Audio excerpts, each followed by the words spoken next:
The first stop at the dungeons was Scarlet's cell. There was no way I would have known it was Scarlet's cell if Killian didn't say so with a chilling grin on his face. She was in wolf form, and her wolf looked nothing like an alpha wolf. Scars and fleas covered the wolf's body. Thin and emaciated, she looked more like a starved omega wolf than a proud alpha. The wolf raised her head, and I flinched when I met the soulless black eyes. In them lay deep-seated hatred, not much unlike the look Scarlet used to give me. The wolf growled, yanking at the chains holding it as it tried to charge. She struggled against the chains holding her legs, but the more she struggled, the more the silver chains cut into her skin, making her bleed and poisoning her system. "Are you sure she has gone completely rogue?" I asked Killian, who laughed, the sound small and happy. It was a ridiculous question. I knew before I even asked, because she had the eyes of a rogue, but the way she looked at me, it felt as if she recognized me, which was something rogues could not and should not be able to do. When the wolf raised its head to look at me just then, I felt a rush of fear in my heart at the hatred I saw reflected in her eyes. I felt she recognized me, but there was no way. Today, she is not the main character. Come, there is someone I want you to meet. My mate took my hand and led me to the other side of the dungeons where we met an unexpected person. You will regret this. It was Luna Grace with scars on her face and the other exposed parts of her body. Dark Moon won't let this go. I hope they do not, Killian said with a grin that turned into a laugh as she spat at him. I flinched when her bloody saliva landed on his chest. Are you crazy? I exclaimed as Killian casually took out a handkerchief to wipe his shirt. Shouldn't beheading be a suitable punishment for the crime of spitting on the Alpha King? Killian asked, his head tilted to the side. What little color that remained on Grace drained in a split second, but she raised her chin as she gritted her teeth. Hawk will not stand for this, she spat, with her eyes flaming. He killed his mate and abandoned his daughter to rot, so what makes you think you are special? Killian asked, and she grinned. Wouldn't you like to know? She laughed as if we were the ones locked up in a dirty dungeon while she stood looking from the outside. If you must know, it is because we are the same. It must be fate that we found each other. Her eyes burned with a chilling madness that had me clutching the hem of my mate's shirt. What do mates and children matter when there is something bigger awaiting us in the future? She shrugged, flipping her hair. I see, Killian said with humor in his voice. I did not expect Hawk to be moved by someone as detestable as him, but I may have overestimated him, he snorted. Let's see if a cohort like you is worth risking his plans for. Grace pursed her lips and Killian smirked, taking my hand in his. Well, you are a bit of a disappointment, but it is my fault for expecting something great from you. Those were his parting words to her. She screamed curses at us as we left, and I watched my mate in confusion. He seemed too excited for someone getting insulted. What did she do? Why is she in the dungeons? I asked when we entered the carriage. She spat on me, he answered easily. Did she spit on him before now? Did she spit on him twice? Luna Grace had always been a wickedly ugly woman who hid her ugliness with even uglier smiles, as she pretended to be a good person. I knew long ago that she was unfaithful to her mate, and even when I found out, I was not surprised for long, since she was a person who was only concerned about her gain. Climbing up the social ladder was her priority, so it didn't matter who she stepped on, whether it was her mate or someone else. She fit right in with Hawk. She only treasured Noah, her despicable son, because he had potential, but I wasn't sure she cared about him as a person. Noah, Grace, and Hawk, there was barely any difference between them, aside from Hawk's power, which allowed him leeway to do as he pleased.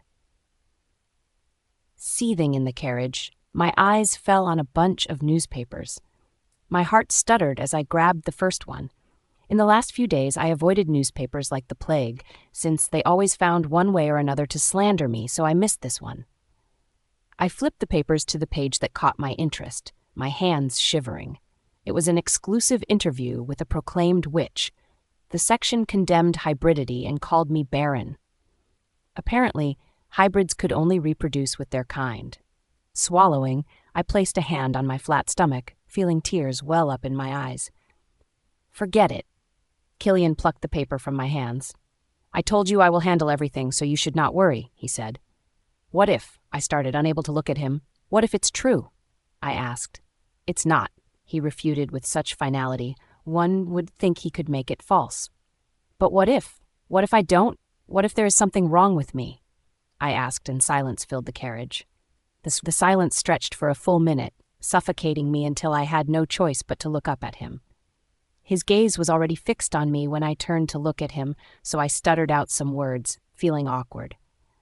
I mean, there's a possibility, since I am a hybrid and you are not, so there may be incompatibility, you know? I stuttered out, and he shook his head.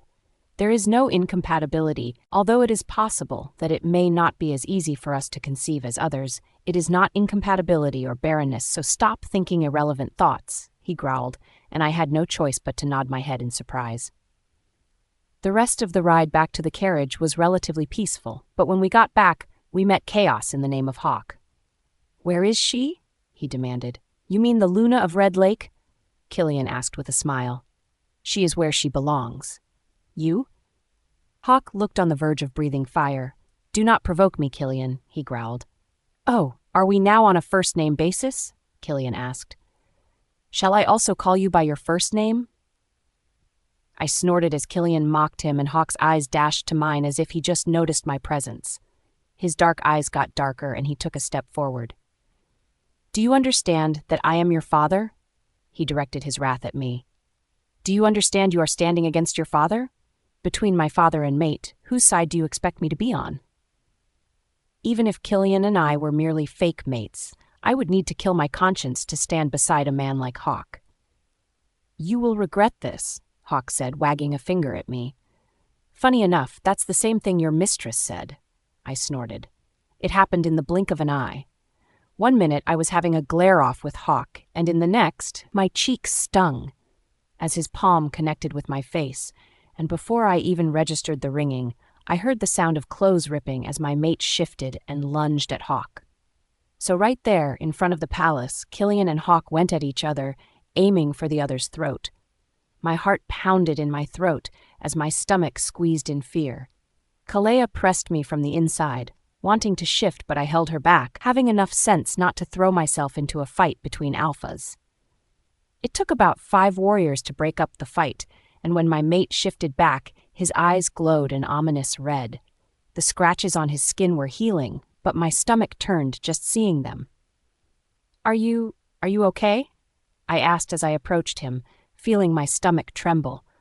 I wasn't sure if it was because it was my mate's blood, but I reacted to the sight of blood in a way different from usual. My head ached, my heart ached, and my stomach turned. I felt faint just from seeing blood, and at the same time I felt I would throw up. I am fine, Killian answered, and I nodded, unable to fight down the nausea this time as I retched. The next day, my mother arrived with 5 other women, and together we went to see Killian. They would be casting protective magic around the palace to keep out the hybrid hunters. The air felt different after the many hours spent chanting and casting spells around the castle. The witches were as discreet as possible, but as expected, by the following day, there were people gossiping about me bringing black voodoo to the Alpha King's abode. The talk of Killian and his ancestors never being blessed to rule had spread, and that, too, was somehow linked to me, an evil witch. These days, my life had become nothing short of pandemonium. Look at her prance about as if she is not throwing the kingdom into ruin. I paused my afternoon walk when I heard a sneer coming from someone in my own home. What did you say? I asked the maid walking past me with her nose in the air. Boh! What? Me? She feigned ignorance, pointing a finger at herself as she rearranged her expression to one of surprise. Who else would I be referring to? What did you say to me? I asked, and her eyes widened as she took a step back. Your Majesty, I said nothing. She masked her expression quite well, I would give her that. Did you not just mutter about me throwing the kingdom into ruin? What? How would I dare? The girl exclaimed. By now, a few people had stopped to watch the scene. My name had become a hot topic in the mouth of everyone, so it was no surprise people came out to watch me like a clown. This was the extent of the damage to my name. I was no longer a respected person. More people passed by me these days without greeting, and although I told myself I liked the freedom of not having people bow to me at every turn, it was just an excuse I gave myself to hold my emotions in check. A maid who I hired with my own hands could openly cuss me as I was now being looked down on as a devil. I felt cold inside. People that deferred to me a week ago now treated me casually. I told myself not to be proud, not to let the seat of the Luna Queen get to my head, but I felt I had returned to the days of Red Lake where people glared at me with contempt and called me all sorts of names. "Are you calling me a liar?" I asked the girl, feeling a headache coming on. "No, Your Majesty, but... I sent her out of the palace, and as expected, the story became exaggerated. Once again, I became an evil woman, a witch who fired innocent girls who were doing their best to survive. I swear I didn't know. I cried in my mate's arms that night. If I had known she was an orphaned girl, working hard to support her sick grandmother, I would have given her a second chance. I would not have fired her like that. As if talks about me weren't bad enough, I had to make people talk more smack about me by sending the unnamed maid out of the palace. Why am I the bad guy? She insulted me and I did what was right. I never thought. I felt exhausted all of a sudden. Tears flowed down my cheeks, and no matter how much I tried to hold myself, to remind myself not to burden my already burdened mate, I could not stop the tears falling freely down my cheeks or the choked words flowing from my lips. Killian coaxed me to sleep that night, and I woke up the next morning with swollen eyes. Still, I had to oversee the palace, so I set out to work again. Victoria and Crystal dropped by to see me that afternoon, and the way they looked at me made me feel terrible. "Are you all right?" Crystal asked. "You look horrible," she added, and I shrugged. Eliza's gaze bore into me, and Jack shook her head, muttering to herself. "She hasn't eaten anything all day, and she spent last night crying. That's why she looks a mess," Jack answered on my behalf. I glared at her, but she gave me a look as if to ask, "What? Did I lie?" Although I felt miserable the previous day, I woke up feeling refreshed after having a good cry the previous night. I hadn't eaten anything all day because I could not find anything that suited my taste. I'd become alarmingly thirsty, but every time someone came to me with a meal, my stomach revolted, so I did not eat. "You should take a break from all this and rest," Victoria said. Did she not just return from a secret vacation? "Ouch! Why did you step on me?" Jack exclaimed, glaring at her sister. "Your Majesty, you should take a break. You don't look very good." "But I am not doing anything, though?" Eliza took up most of my tasks when I came in with my eyes twice their usual size. The maid who got fired had it coming. I knew this, and even though Killian said her sob story, which she sold to the papers, was fake, I still felt like a bad person that ruined someone's life because of my pride. While I felt this way, the sane part of my mind told me I was thinking nonsense, but for some absurd reason. I felt bad, but not as bad as I did the previous night. Unfortunately, there was no way to convince the ladies of this. "Exactly. You are not doing anything, so go take a rest," Victoria urged me. It was 4 against 1, so I had no choice but to leave the office, but when I went back to the bedroom to sleep, I found tears rolling down my face. Aghast, I wiped my cheeks, wondering what in the goddess's name was happening to me. I didn't understand my sudden mood change. A voice from nowhere seemed to be reminding me of everything going wrong in my life. The oracle was missing because of me. Killian was in a bad position because of me. Was it possible that I was ill luck? More bizarre thoughts entered my head, and I cried like a proper fool. Since staying alone did not help my situation, I went to find my mate, but he was in a meeting. Huffing with a sudden burst of anger, I wandered around the palace grounds, careful of avoiding the area around my office. It was while I was wandering about that I ran into Cedric. Rather than his usual dark robes, he seemed dressed up today. He wore dark trousers, a dark green button-up shirt, and his hair was slicked back. "Did we have an event at the palace today?" "Why are you dressed up?" He flinched when I spoke to him, as if he had not noticed me approaching him. "You? Oh, it's you," he said as he gave me a dissatisfied glare. Is Eliza in?" he asked, his eyes darting to the palace. "She works here, so of course she is in. Did you dress up for her?" I appraised his outfit again. He really put in effort with his appearance for the first time. "Well, I am going in." I blocked his path as he made to step past me. His figure began to fade, so I grabbed his hand and shouted, "I can help you." His figure solidified and he glared at me. "I am a bit bored, so if you join me to train today, I can help you with your unrequited love." "What unrequited love?" he shouted as he went red in the neck. "I don't have an unrequited love, so leave me be. I am Eliza's friend. Should you be yelling at me?" He opened his mouth on a retort but ended up pursing his lips. "What can you help me with?" he asked in a tone filled with irritation. I beamed at him and he flinched. "You are acting weird today," he said, but I ignored his words. I was also feeling different. "Let's practice illusions today." Cedric, my appointed teacher, wrinkled his lips, but he agreed, even though he said in the past that he gave up on teaching me. As all forms of magic were the same at a basic level, Cedric tried to help me learn the basics of magic so I could then learn illusions, but I barely grasped the basics and could not understand a thing about illusions, but things were working out quite well that day. "Have you been practicing?" he asked as I made it rain. "No, even if you have been practicing, how can you become this good when you were hopeless just a week ago?" It was just what I needed to hear to elevate my mood.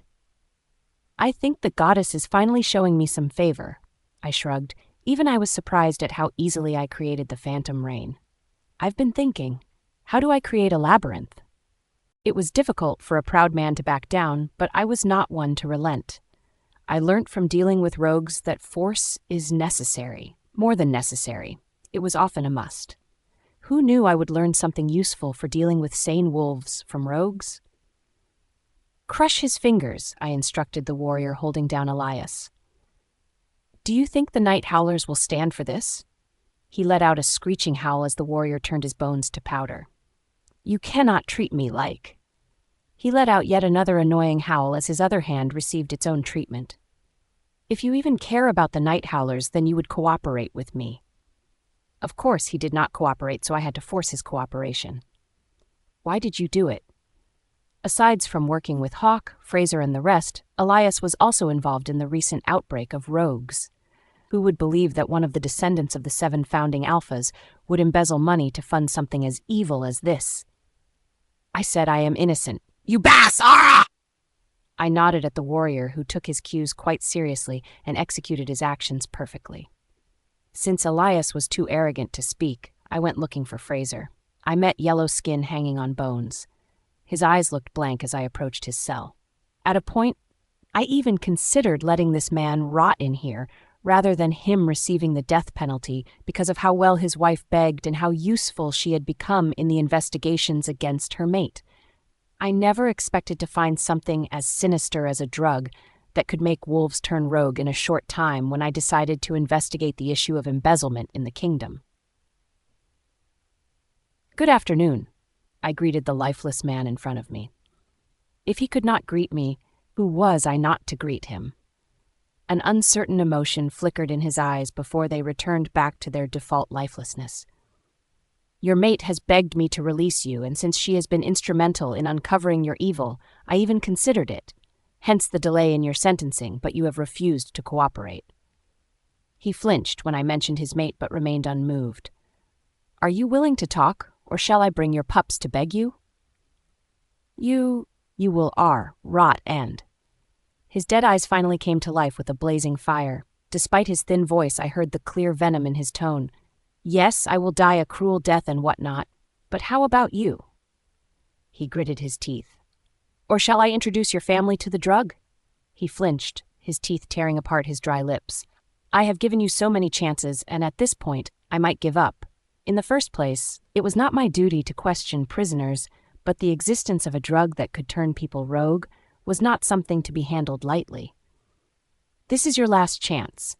Although you are too far gone to escape death, this is your chance to free your family." I sighed as I got back to the Emerald Annex. Orion led in 2 women as I took off my jacket. "There is no need to waste my time," I said. "Your mates are facing certain death." Esther Fraser fell on her face as usual, begging for her little children who did not deserve to grow up without a father, while Elias's mate held her head high as if she was the most important figure in the kingdom. The Eliases had a proud history in this kingdom, a family that produced a number of Luna Queens, including the previous one. Before Bale and Dark Moon grew to where they were, the Eliases were at the very top. They had a reason to be proud. I felt a sense of dark pleasure, knowing I was about to shatter their pride. Night Howlers will not stay still. You are humiliating our alpha, my mate, for petty reasons, your majesty. She emphasized my as if she was the alpha king. Was the position of the alpha king so little, so funny, so insignificant that an ordinary Luna could speak to me like this? Did you forget your mate is guilty of embezzlement? Orion answered with a frown. And have you forgotten just who you are speaking to? Nonsense, the woman exclaimed. Just who do you think we are? Embezzlement? What do we lack for us to? You are giving me a headache. I massaged my temple to prove my point. If you want to share a cell with your mate, I can make it work, but don't come here to bother me. She looked on the verge of arguing, but whatever she saw on my face made her shut her mouth. These women would never know the full extent of their mate's crimes, and there was nothing wrong with that.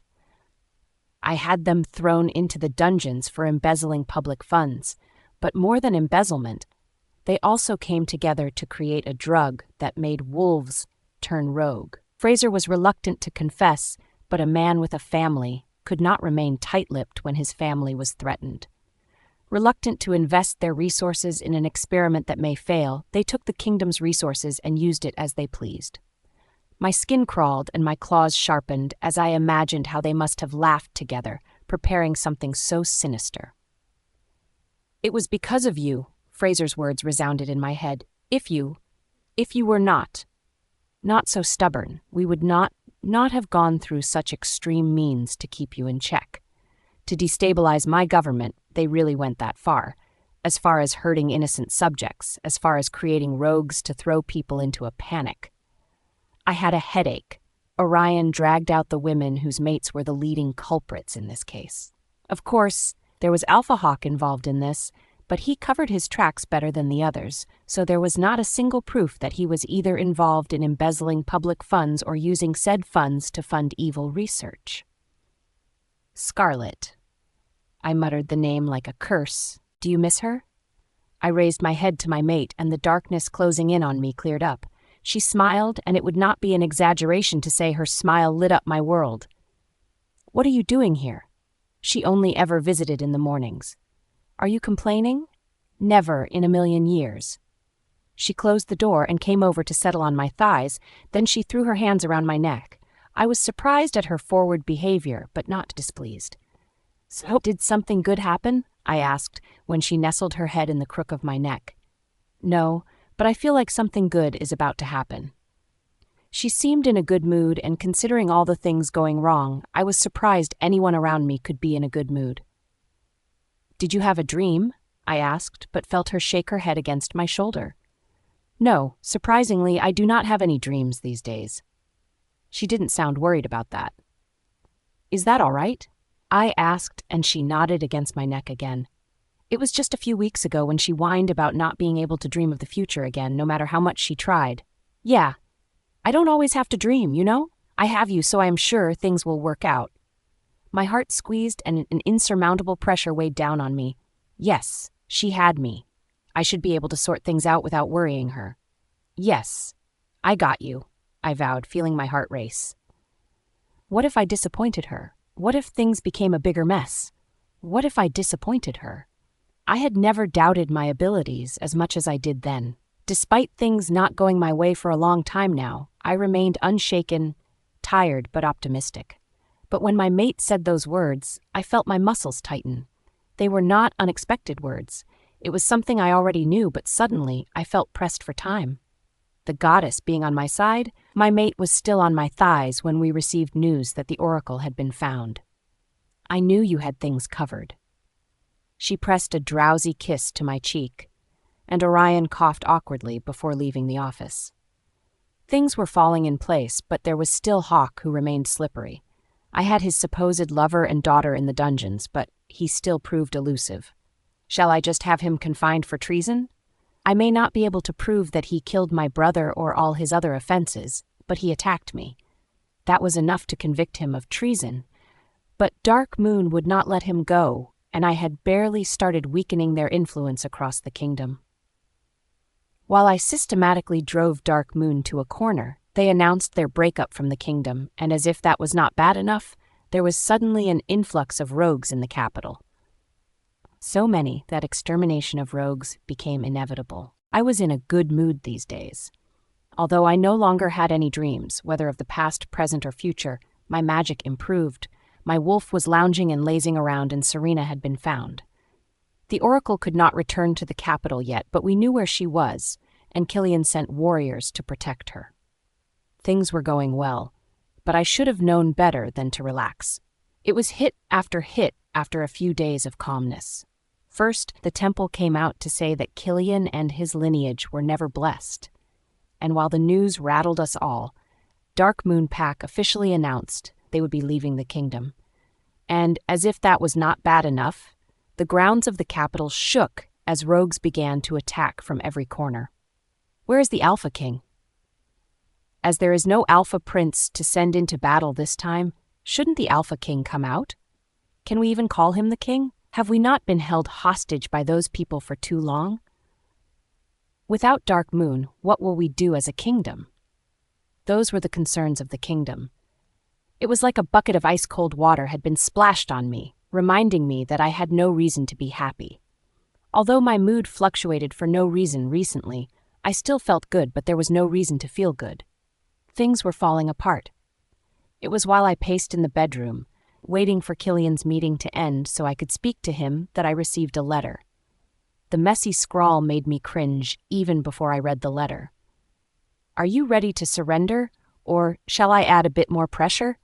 Things could go differently depending on what you choose. The letter was not signed. Of course it was not, but I knew without a doubt who sent it. Hawk, are you messing with me? I mumbled to myself, balling up the letter and throwing it across the room. Why, my skin itched and my wolf pushed me to shift. I felt uncomfortable in my skin, so I almost let my wolf take over me for a second, but Killian walked in then. What happened? What did they say? I asked, rushing at him. He gave me a tight smile that made my heart ache. The council, what is left of it, have suggested we tackle the issue of the rogues first. I flinched at the meaning behind his words. But we have sent warriors already. Even Jacqueline left my side to join the battle against rogues. Orion would be leaving soon. Skilled warriors who had fought rogues in the past were already dealing with the issue, so why did Killian have to join them? It will be faster if I handle it myself, he said with a shrug, and I gritted my teeth. Like a fool, I felt tears well up in my eyes. So when are you leaving? I asked, avoiding him as he tried to hug me. Fortunately, well, in reality, it is unfortunate, but the rogues are in the capital, so I do not have to travel far to deal with them. He grabbed me when I tried avoiding his touch again. I am sorry, but it is something I have to do. But you are the king. In the first place, the Alpha King commanded his warriors. He did not join them in battle. I know that. Can't you not go? I asked with wide, hopeful eyes, but he shook his head. In another situation, I would not need to, but Dark Moon has pulled their warriors from all around the kingdom. I have to deal with the rogues as quickly as possible before they cause irreparable damage, he explained. But, you are just one man. What difference will your presence make? I complained, but even as I said that, I knew there was no point in arguing.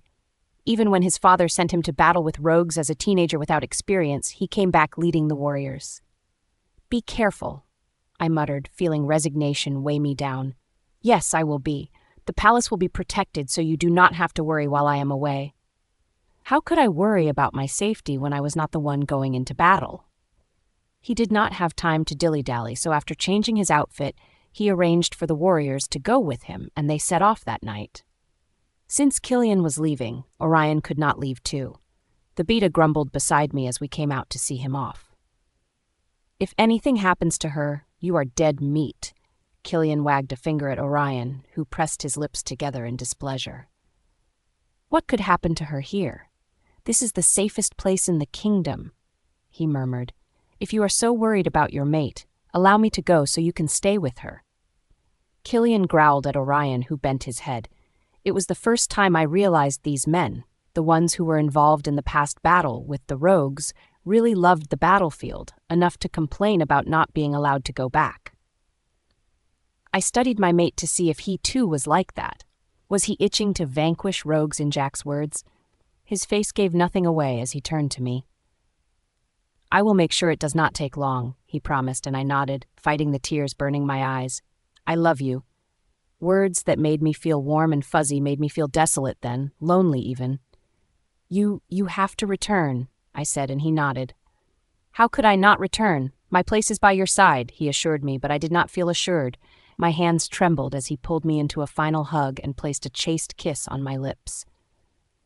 A heavy weight pressed down on my chest as the men turned their backs to leave.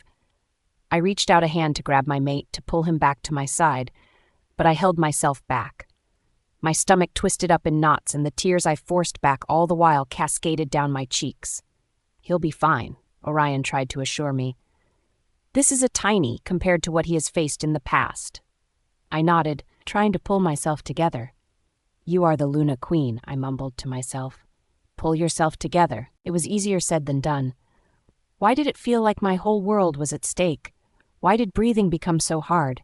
Why did I feel as if my world had tilted on its axis? Don't be dramatic, Kalea said, although I felt her unease. He is the Alpha King. He will be back safely.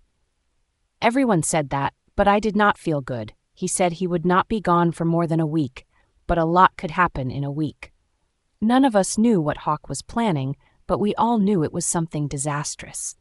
It was no coincidence that his pack suddenly announced autonomy and withdrew their warriors as soon as rogues swarmed the capital. That night, I had a dream. No, I had a series of dreams, each of them more bizarre than the other. In all of them, I was crying over a faceless body that closely resembled my mate. I woke up an infinite number of times in the night, gasping for breath as grief choked me. Salty tears dripped into my mouth no matter how hard I tried to pull myself together. When the darkness of the night started to turn gray, I sat up in bed with painfully swollen eyes. I could not sleep, so I decided to go on a run.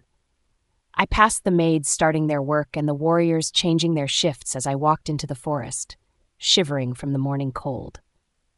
After shifting, I felt a bit better, and after running around the forest until the gray dawn turned bright with daylight, I felt calm, suddenly nauseous but clear-headed. As usual, I practiced my magic for 2 hours before I started my day officially. I resisted the urge to enter my mate's office as I entered the Emerald Annex to meet with Orion. Your Majesty, you could have sent for me. Orion stood when I entered his office.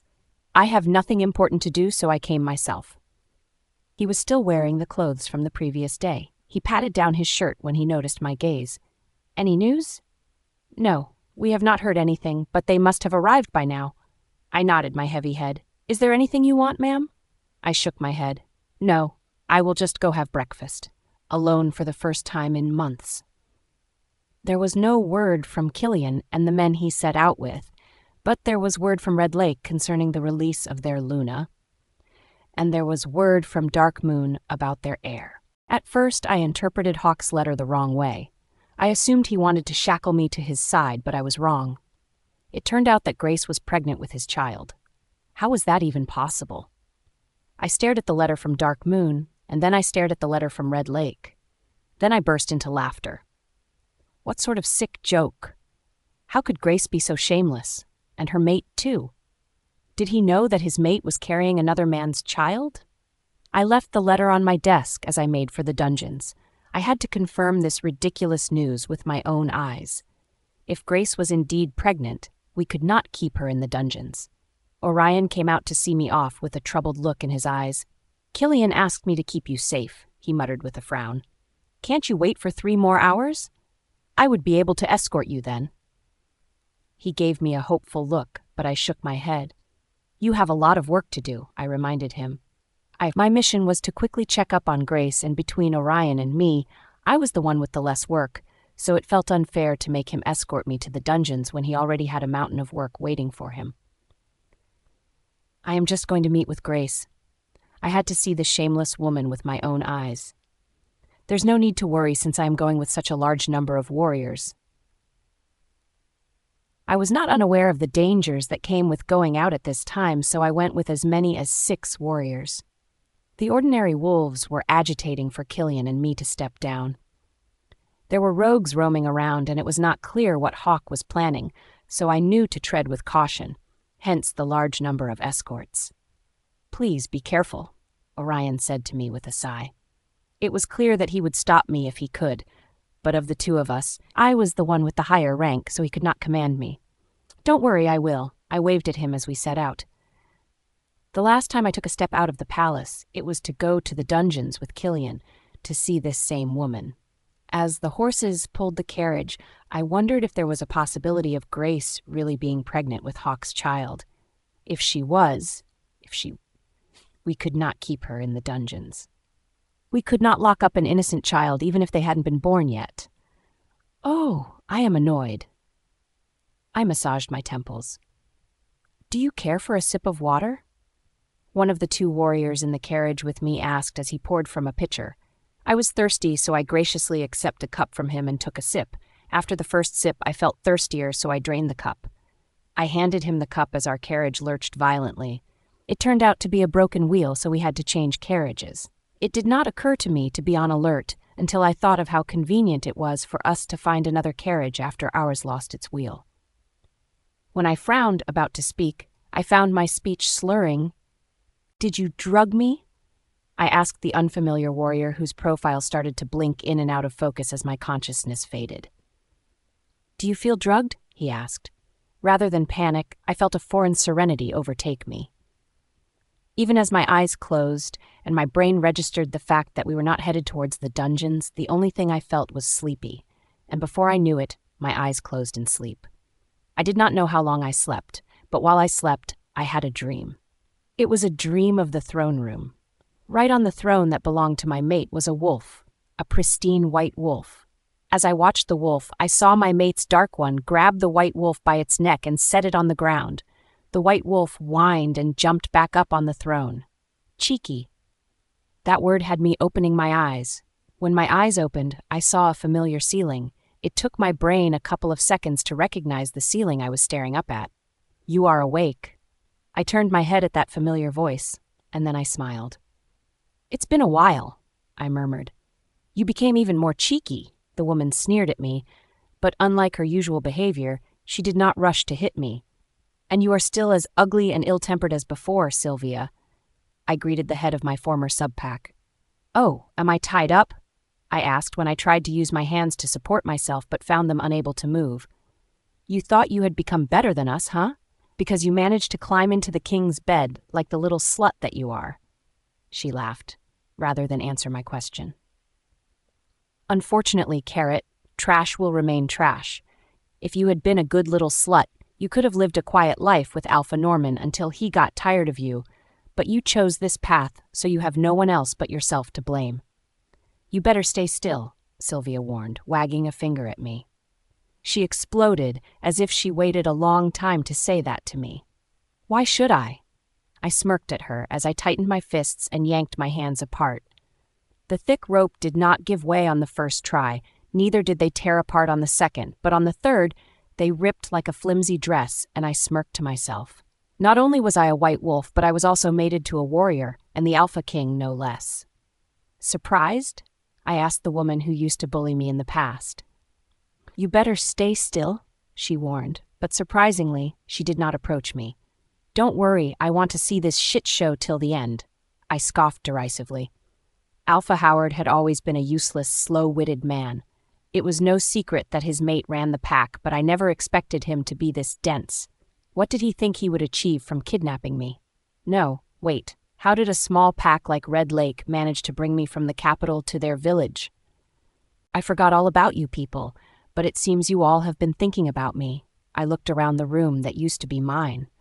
They did not even bother giving it out or even clearing it out. "Did you keep this room as proof that the Luna Queen used to be your pack maid?" I think Sylvia finally had enough of my mouthiness as she charged at me. Unfortunately for her, but fortunately for me, I was no longer the wolfless Omega she and her pack used to take advantage of. "You little shit!" she exclaimed, coming at me again. This time, the Alpha entered the room and she stopped dead in her tracks. "I told you not to do anything reckless," he exploded at Sylvia. I looked at the girl beside him and laughed. She attached herself so firmly to him, one would think they were family or lovers. You. Howard turned his burning gaze my way. Me, I mimicked his tone. You have dipped your hands in hot water. More like submerged himself and his pack in a burning fire. You think you are now high and mighty because you mated with that bastard. Kalea growled before he could complete his words. What was it with people and insulting my mate? Careful. Blasphemy against the royal family is punishable by death. Whether or not they spoke badly about Killian, there was little chance for Red Lake Pack to survive after the stunt they pulled. Do you think your bastard of a mate will come to save you? Is that why you are unnecessarily confident? He sneered. Wouldn't he first need to save himself before he comes to save you? Oh, wait. He can't even save himself. For the first time since I opened my eyes in this hellhole, I felt discomfort prick my skin. Judging by the look on your face, you don't even know the predicament of your mate. He snorted and I swallowed. Do you even know if he is alive? He mocked. My heart fell to my stomach, but I shook my head. Unlike you, who would not know when your mate is spreading her cheap legs and getting bred by someone else, I can actually feel my mate, I sneered at him. If anything happened to Killian, I would feel it. It was the only thing keeping me sane after his taunts. You bitch! He yanked my hair back before I knew it. You killed my son, he snarled, spittle flying everywhere. Despite being an alpha, Howard was never really threatening until then. You killed my son and cost me my mate. Did you think I would let it go? His grip on my hair tightened. You are the reason I lost my mate. You took her away from me. I grabbed the hand holding my hair and let my claws sink into it. He hissed, but he did not let my hair go. All we ever did was put up with your wretched ass. I kept your mother when she had nowhere to go but you ungrateful. He shook me by my hair, spittle flying in my face as he cussed. Hey, Alpha. This is not the plan. Bella came to stand beside us, grabbing his bicep. He calmed down in the blink of an eye. Let's just keep her until they come. Who are you expecting? I wheezed out after being roughly manhandled, and Howard glared at me. His nostrils flared. Wait and see. This is your last chance to be useful to the pack, ungrateful wretch, he spat. Ungrateful thing, he hissed, slamming the door shut with me and a docile Sylvia. It looks like they are here. Sylvia said a few moments later, a shaky smile on her lips as we both heard a commotion coming from downstairs. Where is she? It was the voice of a man or a boy. The voice was soft and calm, yet filled with power. I shivered as cold climbed up my spine. A witch or a wizard. My heart plummeted to the ground as I broke out in a cold sweat. Were they hybrid hunters working with Red Lake?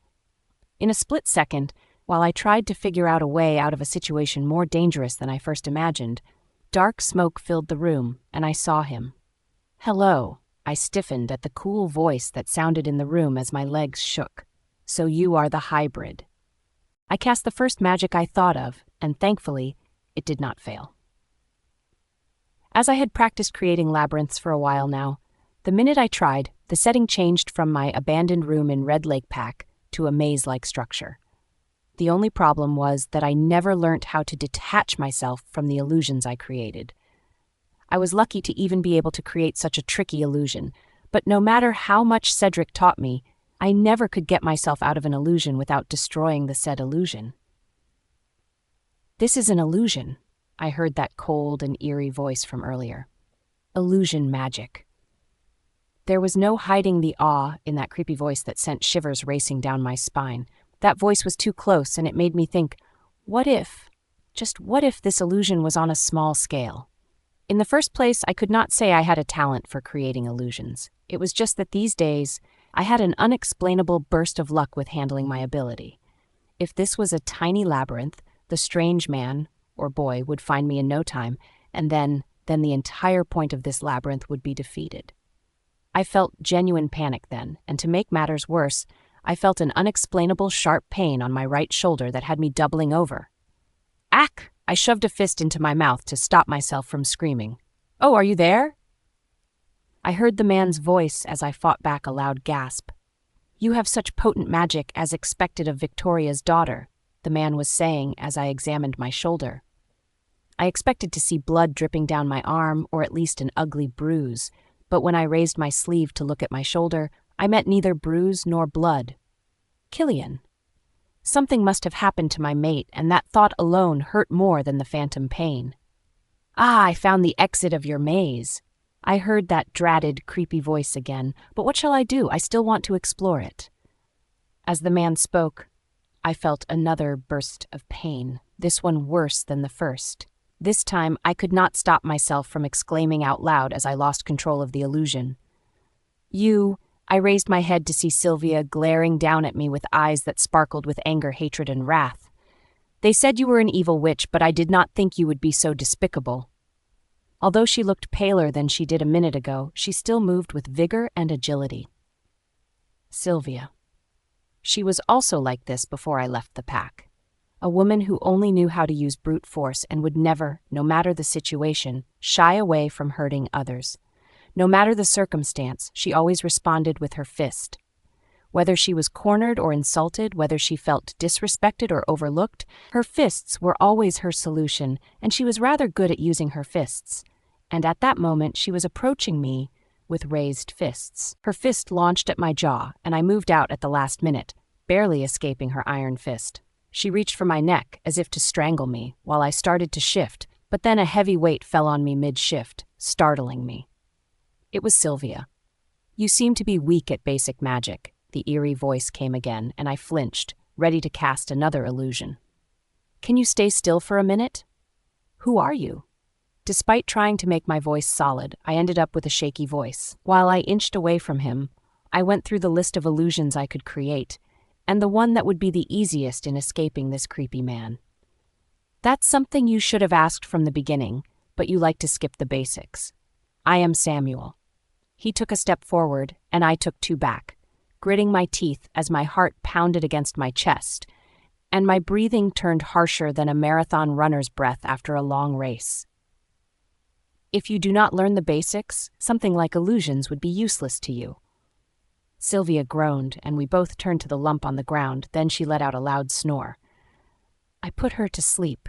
A child would know to do that if they learnt the basics." "What do you want with me?" I asked the weird man named Samuel. "Well, isn't it that I am curious about you? I want to learn about you, isn't that obvious?" My heart paused its rattling as my mind blanked in confusion. What? Who? My shoulders shook and ached at the same time. Where was my mate, and what was happening to him? "You." "I tried visiting your home, but the fortifications were a bit extreme," Samuel said, taking a step forward. "If you think I would be easy to take down, why would I want to take you down?" The man with mismatched eyes that reminded me of Crystal cocked his head to the side, his high brows lowering in a frown. "I only wanted to meet you as I am curious about hybrids. You kidnapped me." He joined hands with Red Lake to kidnap me. It was no wonder Howard could be so brazen, so forward as to touch me. Red Lake seemed to have gained a powerful supporter. Because of curiosity? No? There was a notice that the hybrid returned to Red Lake, so I came. Why would I kidnap you? Did these bastards parade me like a monkey in a circus? Were you kidnapped? Samuel asked. I had to leave this place. Red Lake was not safe, and whatever Howard had planned, it seemed to be more than I first imagined. I could no longer underestimate the man. "You've seen me," I answered the creepy man. "I am leaving."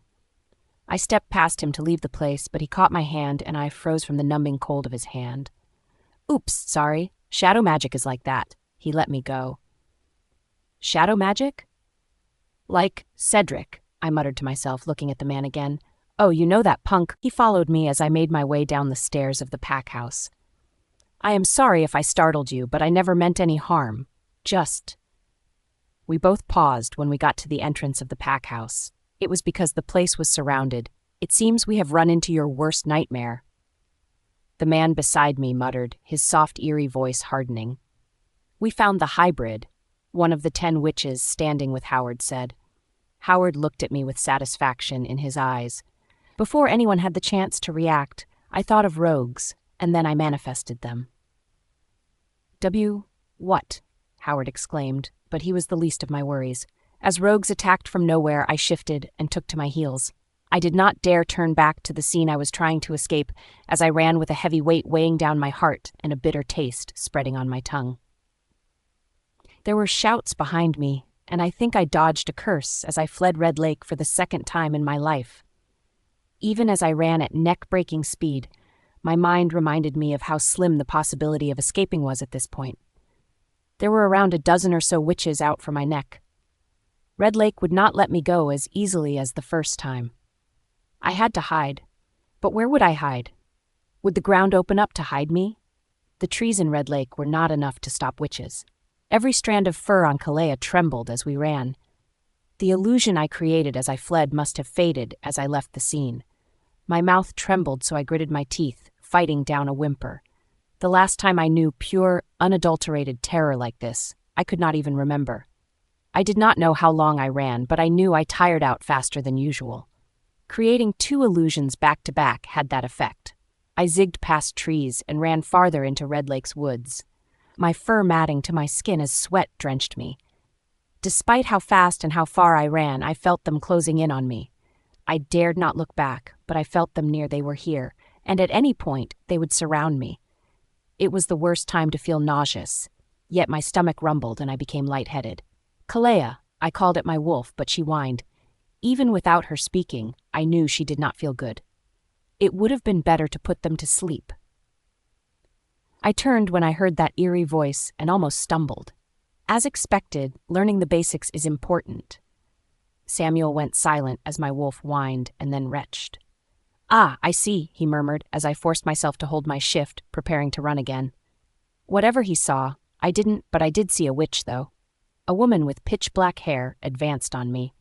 She looked my mother's age and ran faster than I could on two legs. "I did not expect to see you here," the woman snarled at Samuel, who came to stand in front of me like a shield. "Anastasia, long time, still as nasty as ever, I see." Samuel chuckled, the sound as eerie and off-putting as his voice. "Step aside. This does not concern you," the woman said. "You know quite well that everything that concerns Victoria concerns me," the man responded. "We have our laws which must be—" "Spare me the long talk. Shall we battle, or shall I just kill you?" Before he even finished speaking, his form was already faint. It reminded me too much of Cedric. "Be it as you wish." I jumped back in time as an arrow whooshed past me, grazing my arm. "Sneaky." Samuel laughed, the sound echoing around the forest. Then it rained arrows on the woman. As if anticipating the move, the woman created a bubble-like shield around her, and the arrows bounced. "If you want to get at her, you have to first get through me." Then they went at each other, and I went the other way.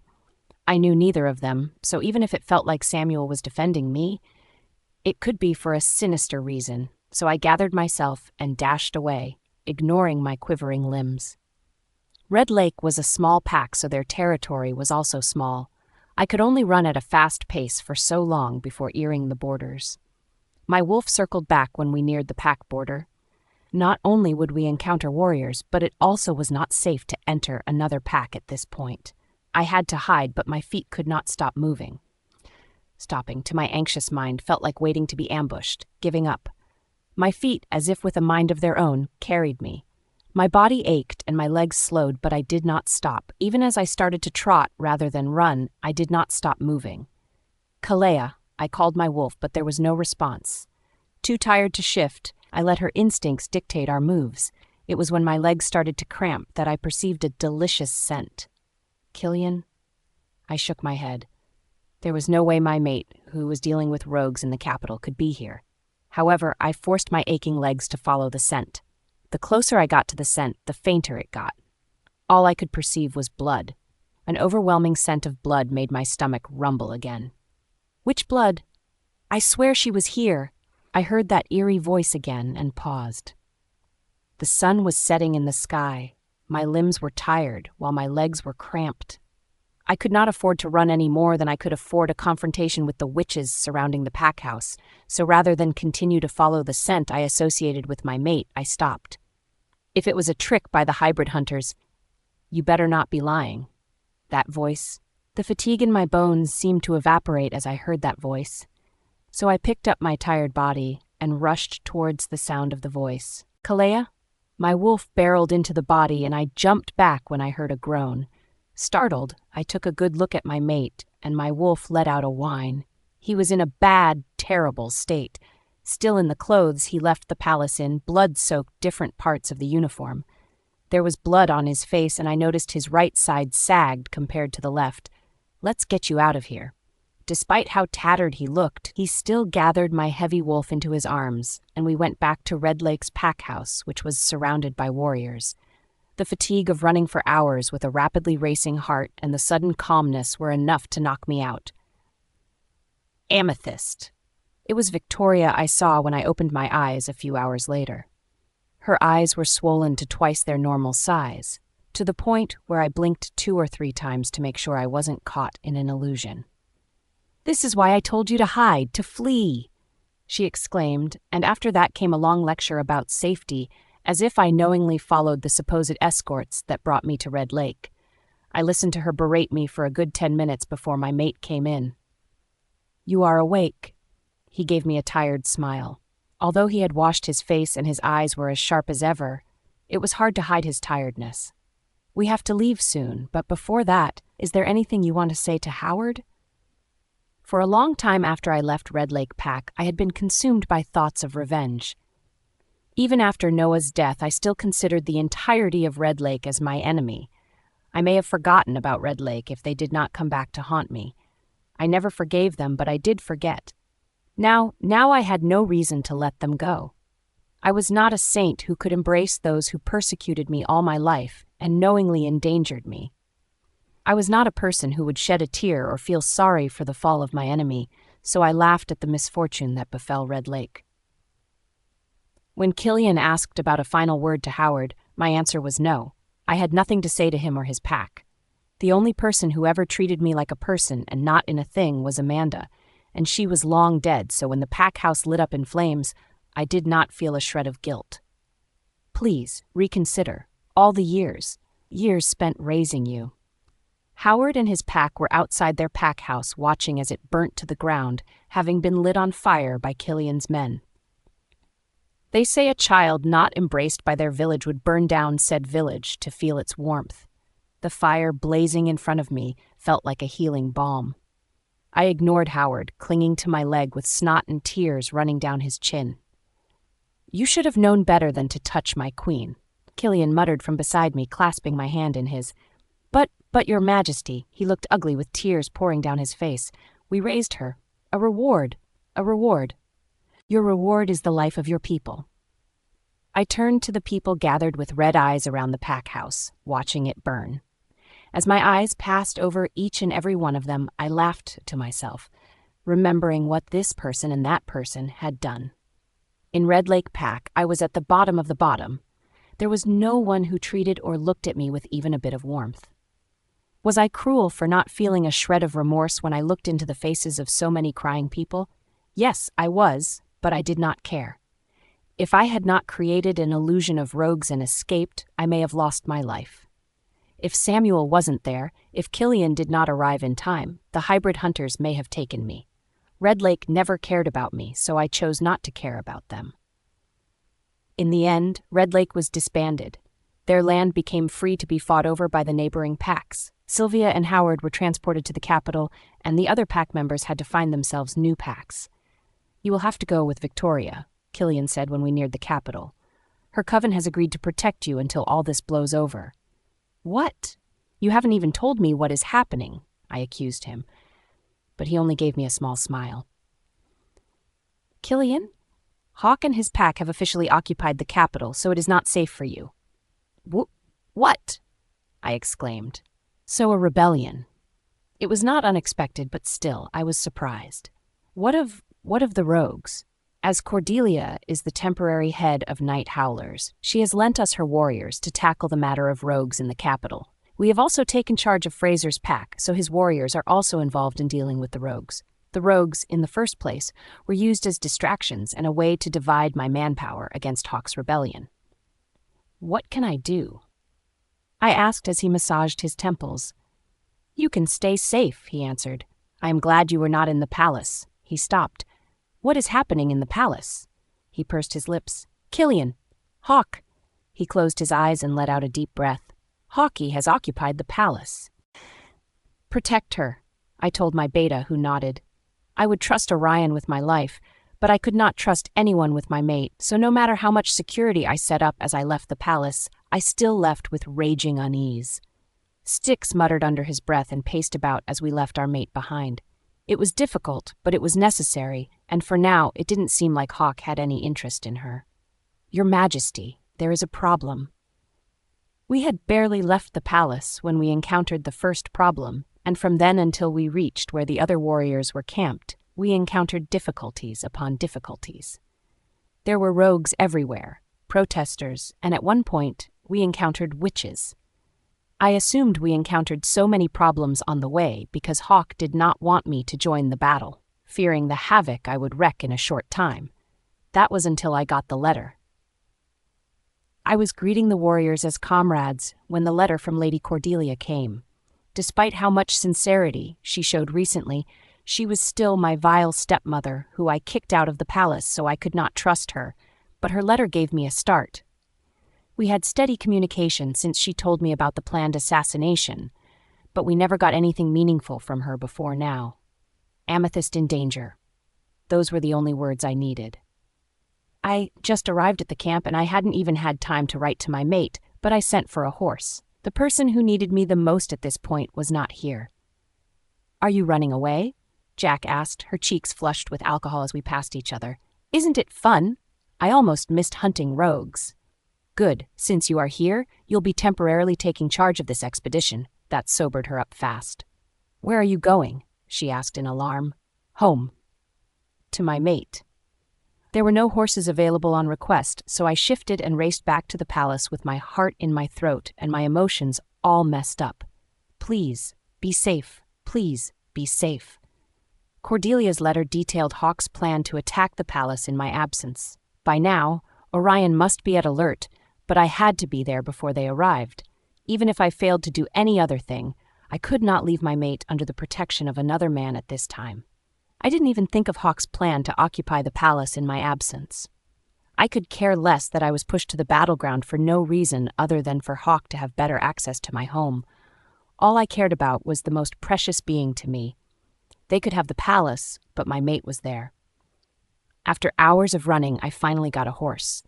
The journey back to the palace was tense, and when I got there and heard my mate was away, I did not know how to feel.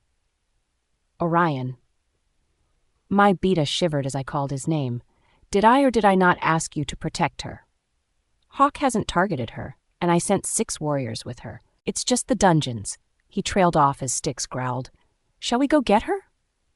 Stay here. Hawk is coming. With that, I left the palace in search of my mate. Just the dungeons, he said. It was about an hour's ride by carriage to the dungeons, but I met a sight that made me bite my lips till they bled. What happened? A carriage with my emblem was discarded at the side of the road, and the warriors inside were fast asleep. A group of travelers had stopped on the way to examine them, and when they saw me, they shrank away. Molten lava flowed in my veins as Ian, one of the escorts, groaned in his sleep. Thinking he was about to wake up, I glared at him, but the bastard adjusted his position and went back to sleep. The fire in my veins burned hotter, and I grabbed him. Your Majesty. Like a trigger had been pulled, his eyes snapped open. His exclamation startled the other men beside him awake.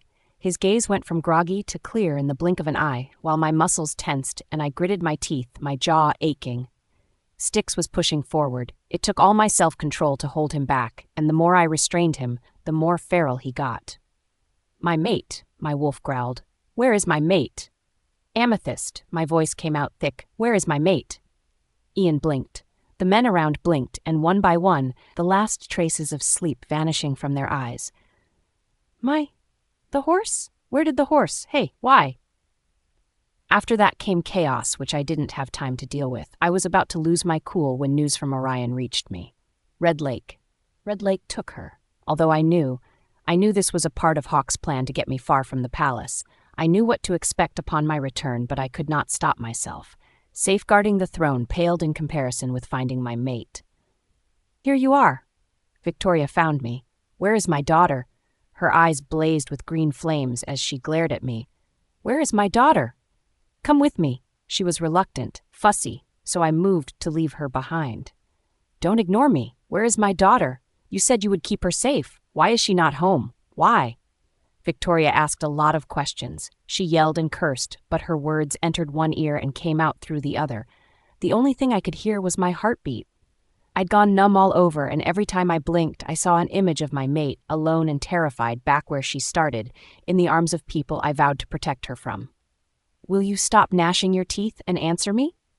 I turned to the woman on the horse beside me.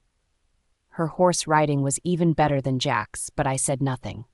Speaking had become impossible as fear paralyzed my tongue. "Goddess, I would do anything. Please, please keep her safe, please." The silent prayer repeated in my head like a mantra. On the way, we encountered rogues, then witches. I took a hit here and there, but I was more focused on advancing. My mate. I had to find her, and when I found her, I realized how long I held my breath, how close I had come to losing her, and how much I wanted to hurt someone. Kill someone. "I belong beside you," she was saying as we returned to the capital. Earlier in the day, while she slept, I received word from Orion that Dark Moon, led by Hawk, started to attack the palace on a larger scale than expected. Baal had sent over people, but with the number of warriors involved in dealing with the rogues, we did not have many men on the ground, and it seemed Dark Moon came forward with every last one of her warriors. "Amethyst, you have to be safe. Victoria and her coven could guarantee her safety. There's war at home, baby. Please, stay with the coven for now."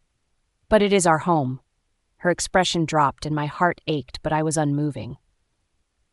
Styx did not want her to leave our side, considering we almost lost her just now, but it was not a wise decision to keep her shackled to me. Things were bad at the palace and could turn disastrous at any minute. "Yes, it's our home, so I have to defend it. You have to stay safe."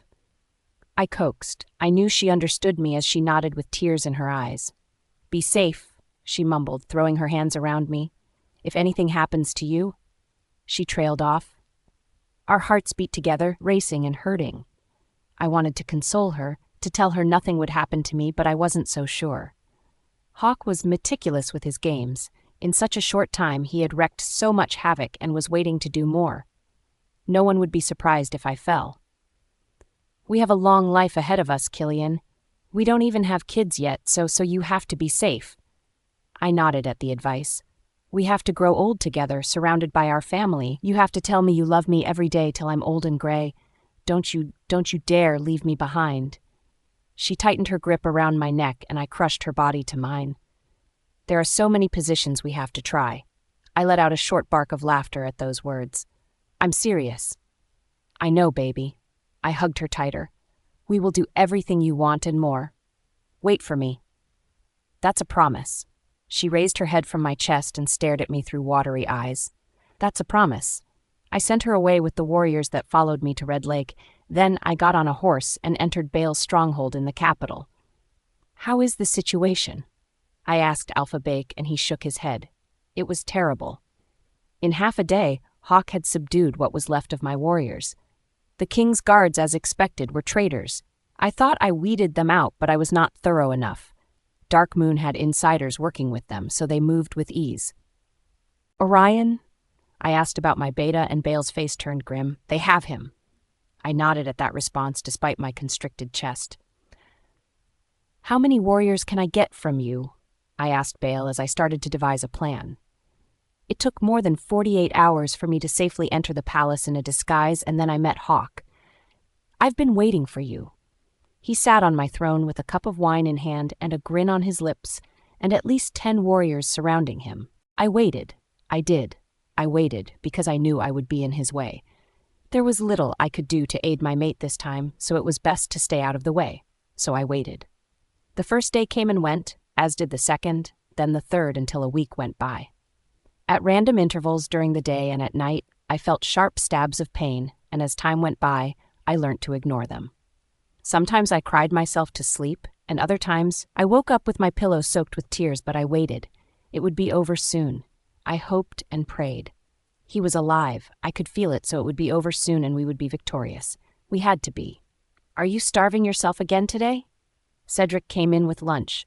No, it seemed to be dinner, considering the stars in the skies. "Do you want to die before your mate?" I heard a low cuss, and my eyes turned to the door.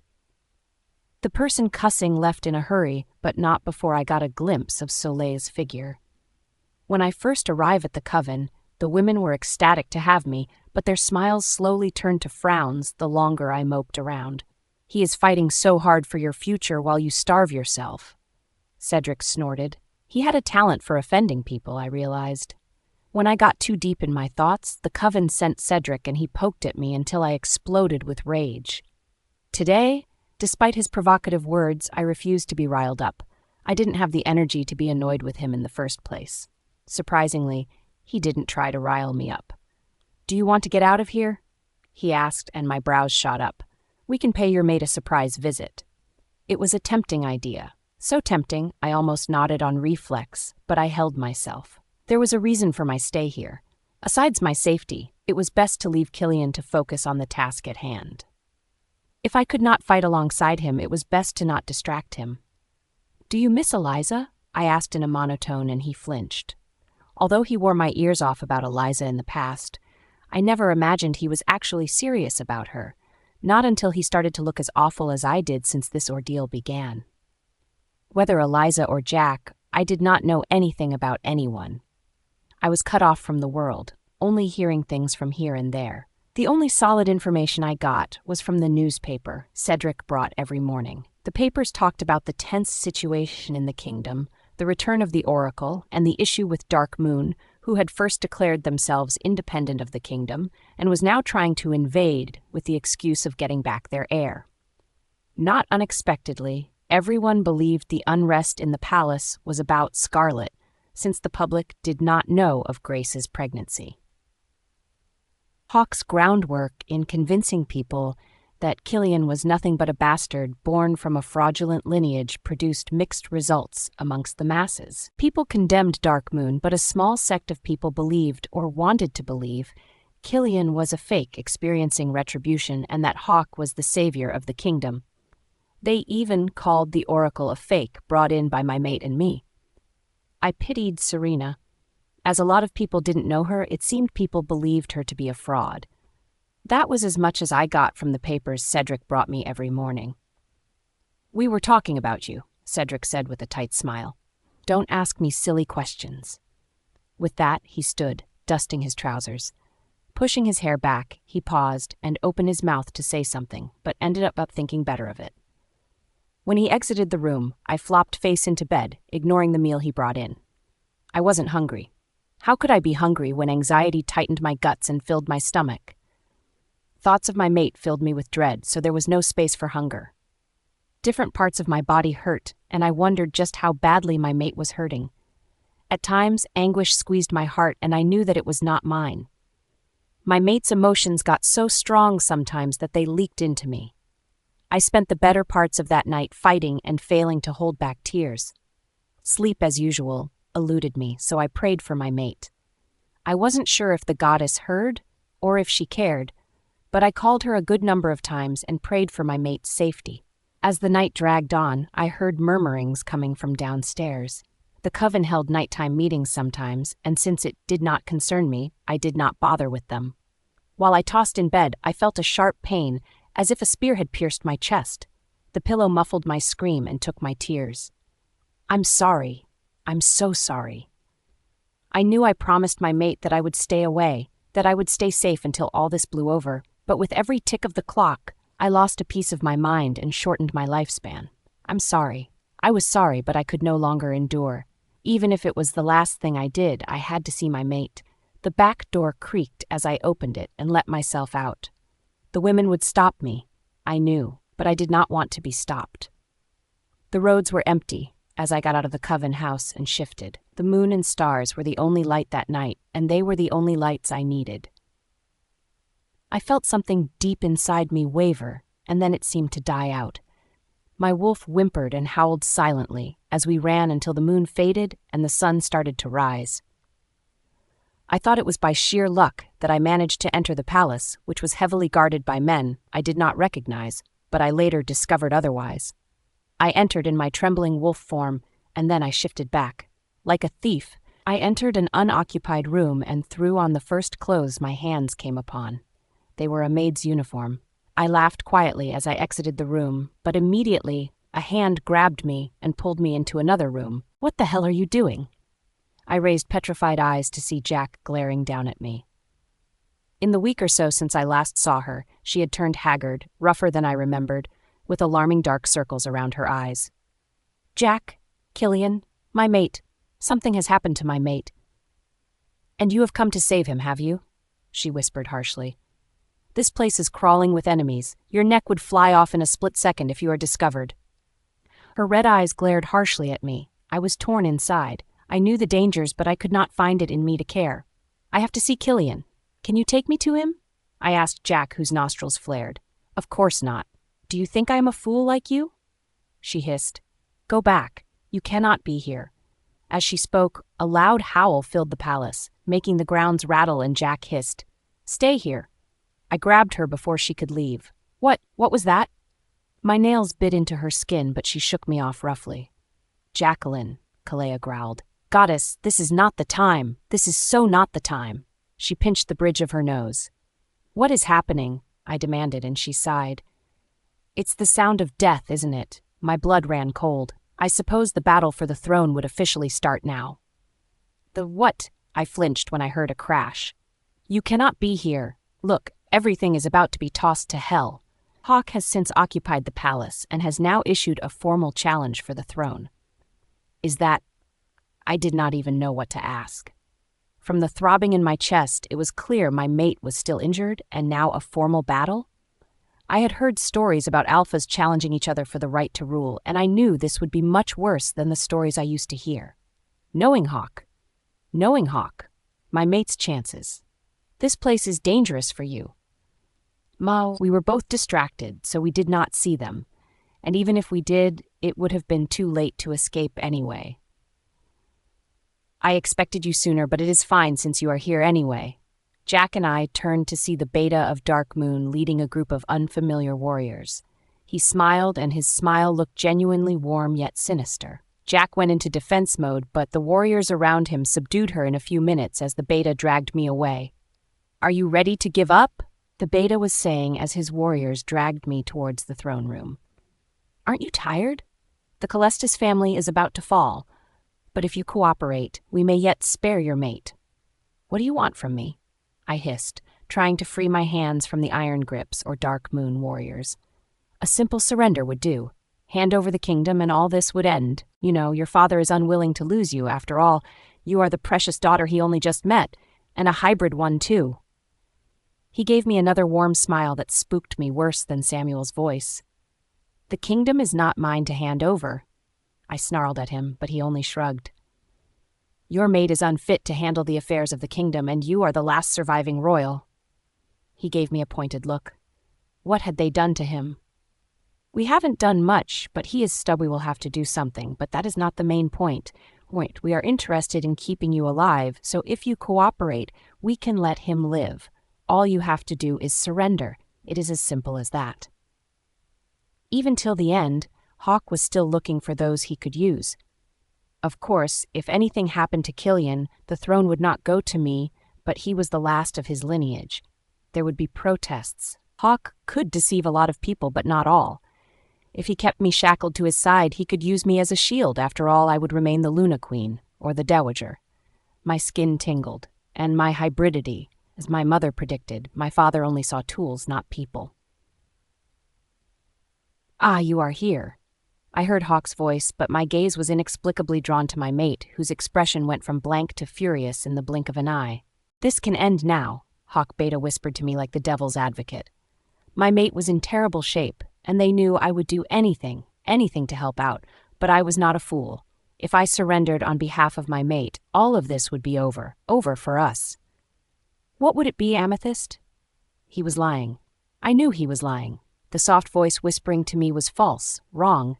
Despair almost had me nodding, agreeing with his terms so they would let my mate go. But he was the Alpha King, not I. Surrendering his seat was as good as declaring him dead, betraying him.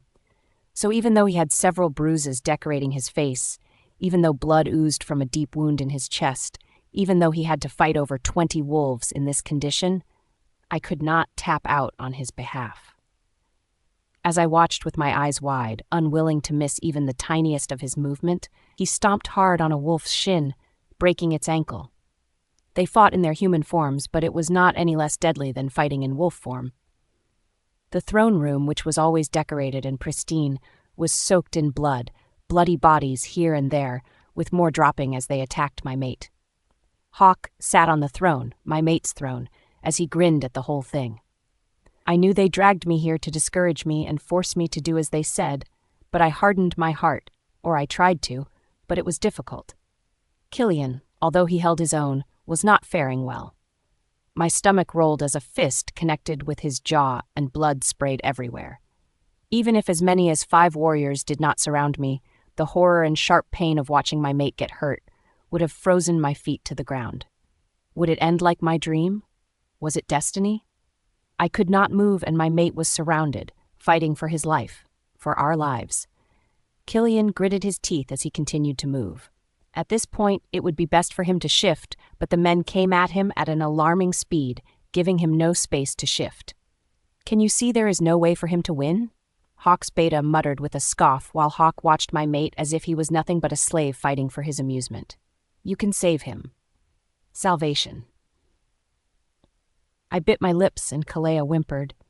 It was as tempting as water to a dehydrated man wandering in a desert.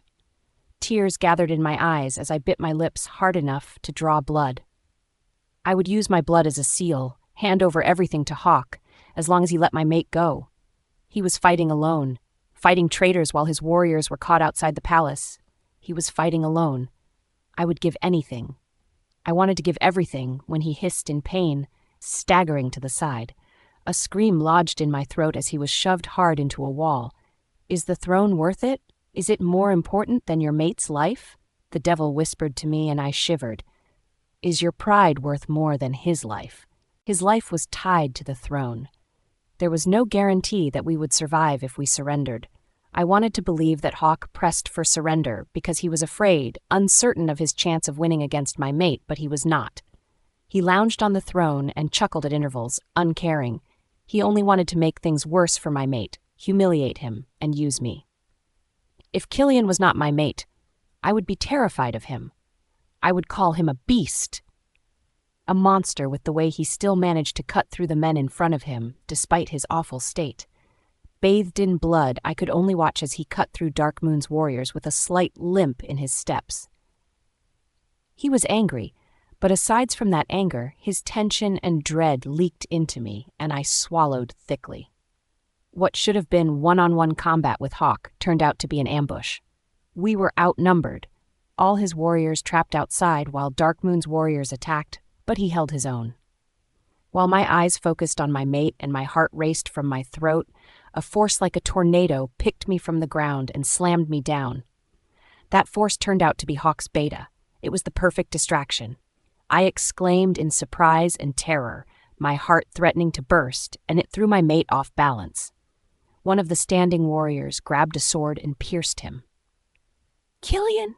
It was impossible to stop myself from screaming out his name as I felt and watched the weapon tear into him. It was fun at first, but this is beginning to drag on. Hawk stood, and for the first time I noticed how well dressed he was. He wore a flowing velvet robe embroidered with gold threads, and although there was no crown on his head, he carried himself with a kind of grace foreign to him. "Do you want to stop, or shall we continue?" Hawk looked down at my mate. "You have challenged me to a duel, but you cannot even fight me?" My mate asked with a grin, yanking the weapon out of him.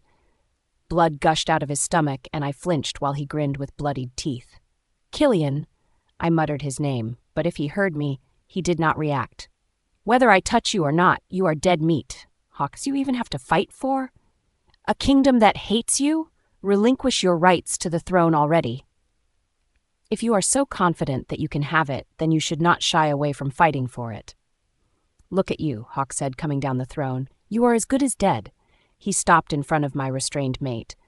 "I will give you a choice." His gaze cut to me. "The throne or your mate. Choose one." "Who are you to give the Alpha King options?" Killian asked, and Hawk threw his head back as he laughed. His laughter died in his throat when the door flew open, the hardwood flying halfway across the room before it fell to the ground. I knew you were stupid enough to come here. I didn't know I would ever be as happy to hear Cedric's obnoxious voice as much as I did right then. Ah, a witch. Hawk seemed amused at Cedric's intervention. I prefer the term wizard. He shrugged. Congratulations, you have done enough to anger a coven, he said. Then he muttered a spell that spread thick smoke in the room and had all of us gagging. Killian took that as a cue, and I mirrored his movement. I pushed myself to my feet, focusing on the men around me. The beta had his gaze on me as I broke into a run, shifting as I went. Unwilling to let his hostage go, he came after me, shifting into his brown wolf. My mate had long since shifted, and he went for Hawk's throat. As Kalea dodged the steady attacks from the brown wolf, familiar faces started to troop into the throne room. There was Victoria, Soleil, Jack, even Samuel, and a dozen other women who I never learnt their names. The sudden influx of people distracted me for a split second, and I failed to dodge the incessant attacks from the brown wolf. Amethyst. It was Victoria's scream that startled me. I couldn't tell how she recognized my wolf, but she did, and her scream rent the air as a heavy weight slammed me to the ground. Kalea howled from the effect of the forceful slam. A brown wolf, like a bear, got atop me, pain splitting my back from how hard I'd been thrown. Kalea dug her claws into the brown wolf, but it did not flinch, focusing on ripping me open with its claws. I had come close to death 1,000,000 times, had even been tossed out of a building before, but it was the first time I felt chills run down my spine and fear squeeze my heart as I stared death in the face, certain death. As I struggled to get the weight off me, it was suddenly flung off. A black wolf, moving with the speed of light, tackled the brown wolf, and like a dream, its fangs sunk into the wolf's neck. The brown wolf struggled, its claws drawing blood from the black wolf, but the black wolf remained persistent, unrelenting. Hands pulled me from behind. Someone embraced me and cried out my name. Dark Moon's warriors flocked in. Sparks flew as the witches fought with magic. Victoria hugged me, and Soleil healed my injuries. The brown wolf managed to get the black wolf off, but not without losing a sizable chunk of its flesh. Then I heard it. It was the sound of paws hitting the ground. I couldn't explain why it stood out considering the commotion, but it did. I staggered up, shoving Victoria away, as a white wolf approached me. Amethyst, his wolf. His wolf is familiar. I remembered Kalea's words the first time she met Hawk. The wolf snarled at me, the sound loud, louder than the shouts and growls around us. I cannot lose. That was how I interpreted the look in the wolf's eyes as it snarled again. Then it leapt at me. I readied myself, braced up for impact, but the impact never came. Amethyst, step aside. To my surprise and horror, Victoria jumped in front of me. Sparks flew as she cast a spell at the leaping wolf, but its momentum was too great. It was too much.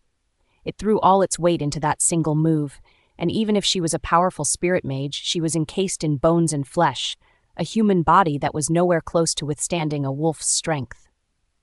Her magic hit the wolf square in the chest, but not before it shoved her, its front paws tearing into her skin. The momentum with which she hit the ground had her skidding far away and then slamming into a wall. There was silence, or maybe the ringing in my ear blocked off all other sounds. There was silence, but then a scream pierced through the silence. I was the one screaming, even though I did not know why. There was no blood on her, but there was no movement either. Rattled to my core, I took a step back, but my legs wobbled. A wolf dropped at my feet. I looked at Victoria and swallowed. Her neck was twisted at an unnatural angle, and the shoulder of her shirt had been ripped open. Her eyes were half opened but unseeing. My mouth opened on its own, and yet another scream rent the air. Soleil and another woman whose name I never learnt rushed to my mother. Something hit me. Someone called my name, but my eyes remained on Victoria. I could not tell what part of me hurt the most. There was another scream. My name. More sparks in the air. A loud bang. A low growl. None of these penetrated into my consciousness after I saw those eyes. When I blinked, there was a white wolf of death in front of me. A black wolf pulled it off me, and I laughed because I could, and because I did not know what to do. Of course, as a wolf, the sound did not come out as a normal laugh. Was it a whine? A howl? A groan? I had to move. A white and black wolf danced in battle just inches away from me, so I had to move. Someone pushed me away and I went like a sack of potatoes. The black wolf snapped its jaw around the white. The white kicked viciously, pushing the black wolf off, and they both fell backwards. There was a screeching sound as they got back on their feet and ran at each other. Then, the sound of a collision, the crunch of bones, teeth ripping into flesh and claws digging harshly. The white wolf turned red with blood. A howl. Silence. "Don't move." A hand pressed me back down as I lurched up with a gasp. I tried to ask why, but my throat did not work and my lips could not move. Darkness consumed me after that. Voices filtered into my ears at various intervals, but the darkness did not recede. "Don't move, damn it!" The same voice exclaimed as I escaped the darkness after a long time. Why? This time, my throat worked, but my voice was hoarse and everything hurt. "Because you almost died, dimwit." I turned my head to look at the man cursing at me. Cedric sat beside my bed with Eliza, his eyes red at the corners and his expression fierce. "Stay still and don't cause any trouble." "Killian," I muttered, ignoring his words and trying to move. This time, he did not try to stop me. He let me find out on my own that it was excruciatingly painful to move. I hissed in pain as sharp stabs and tiny little pinpricks drove into my back as I tried to move. "Your mate is stable." Eliza spoke as I flopped back into bed. "Once he wakes, you will be back to full strength, but it is best to rest for now." In a nutshell, I felt like hell because my mate was currently feeling like hell, but thankfully, he was alive. "The others have gone into mourning, so your mate will have to heal on his own?" Cedric muttered, and the events of the previous day or days played through my mind in slow motion from the point when Hawk's beta dragged me away from Jack to the point where my world went silent. Victoria. Cedric flinched as I murmured that name. I wanted to ask about her. I wanted to pretend or at least hold out hope that she made it, that she was fine, that I had not lost the mother I only just met. Eliza held my hand. She squeezed. Cedric remained silent. The silence in the room choked me. Tears filled my eyes and I made no move to wipe them. I could not even move my hand. The physician came, and my eyes were swollen and dripping non-stop. Harold gave me a tight smile, but I could not return it. "We are grateful to the goddess for your life," he said, "and the life of the Alpha King. His wolf is doing a marvelous job of patching him up." "When will he wake up?" I croaked out. "We cannot say for sure, but his recovery is astounding, so he should open his eyes soon," he responded. He did a thorough check that lasted almost an hour, and after that he made a declaration that made me blink in surprise and denial. "Congratulations are in order." His tight smile loosened. "I have monitored you for the past week, and I must say the goddess really loves you. Or perhaps your child has passed through the 14 rivers the moon touches and decided he must stay." "What child?" I frowned and his smile widened. "The child in your belly." He beamed, but I could not return his smile. I raised my heavy hand and touched my stomach. "That's impossible." I groped my flat stomach. Even if I knew nothing about pregnancies, I knew that all the hits I received in the past week were enough to terminate a pregnancy. "I'm not pregnant." "You are about 2 months along," Harold insisted. 2 months? That would be right after the protests about my barrenness. "What time did I have to get pregnant?" "So you are the reason I have been sleeping like a fool all this time," Kalea woke with a yawn. I knew I felt different, but a pup. If the pulse was faint, I would be unsure, but after reading your pulse, it's got to be around 2 months. I swallowed down a now familiar bout of nausea as I tried to sit again, and then I frowned. Wait a minute. Since when did I begin to feel nauseous? Although it was not to an alarming degree and the nausea always passed after a moment, it definitely was. There was definitely a chance that I was pregnant. Still, it seemed impossible. "You are sure I am not suffering from a terminal disease?" I asked, and Harold laughed. "If you don't believe me, I will send for the physicians specialized in pregnancy and birth." An hour later, a short woman with a wiry build entered the room I was resting in. After an examination that lasted less than 10 minutes, she nodded her head with a withered smile. "Congratulations, you are indeed expecting." "Expecting what?" I asked, and she laughed. "Well, a baby, of course." I opened my mouth, ready to argue with her, but I held myself. Alone in the room, I poked my stomach multiple times, gently, of course, in case there was a possibility that I was indeed pregnant. How could I be pregnant and not know? When did I get pregnant? That time in the office. Kalea supplied, and I flamed up from head to toe. He did release a good number. I blocked my wolf out before she mortified me to death. Eliza and Cedric were the only ones to visit me in the week I spent cooped up in a room. I asked of everything and everyone I could think of, and Eliza made sure to answer as much as she could while Cedric remained silent.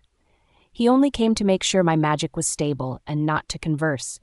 He told me, so I never tried to initiate a conversation with him.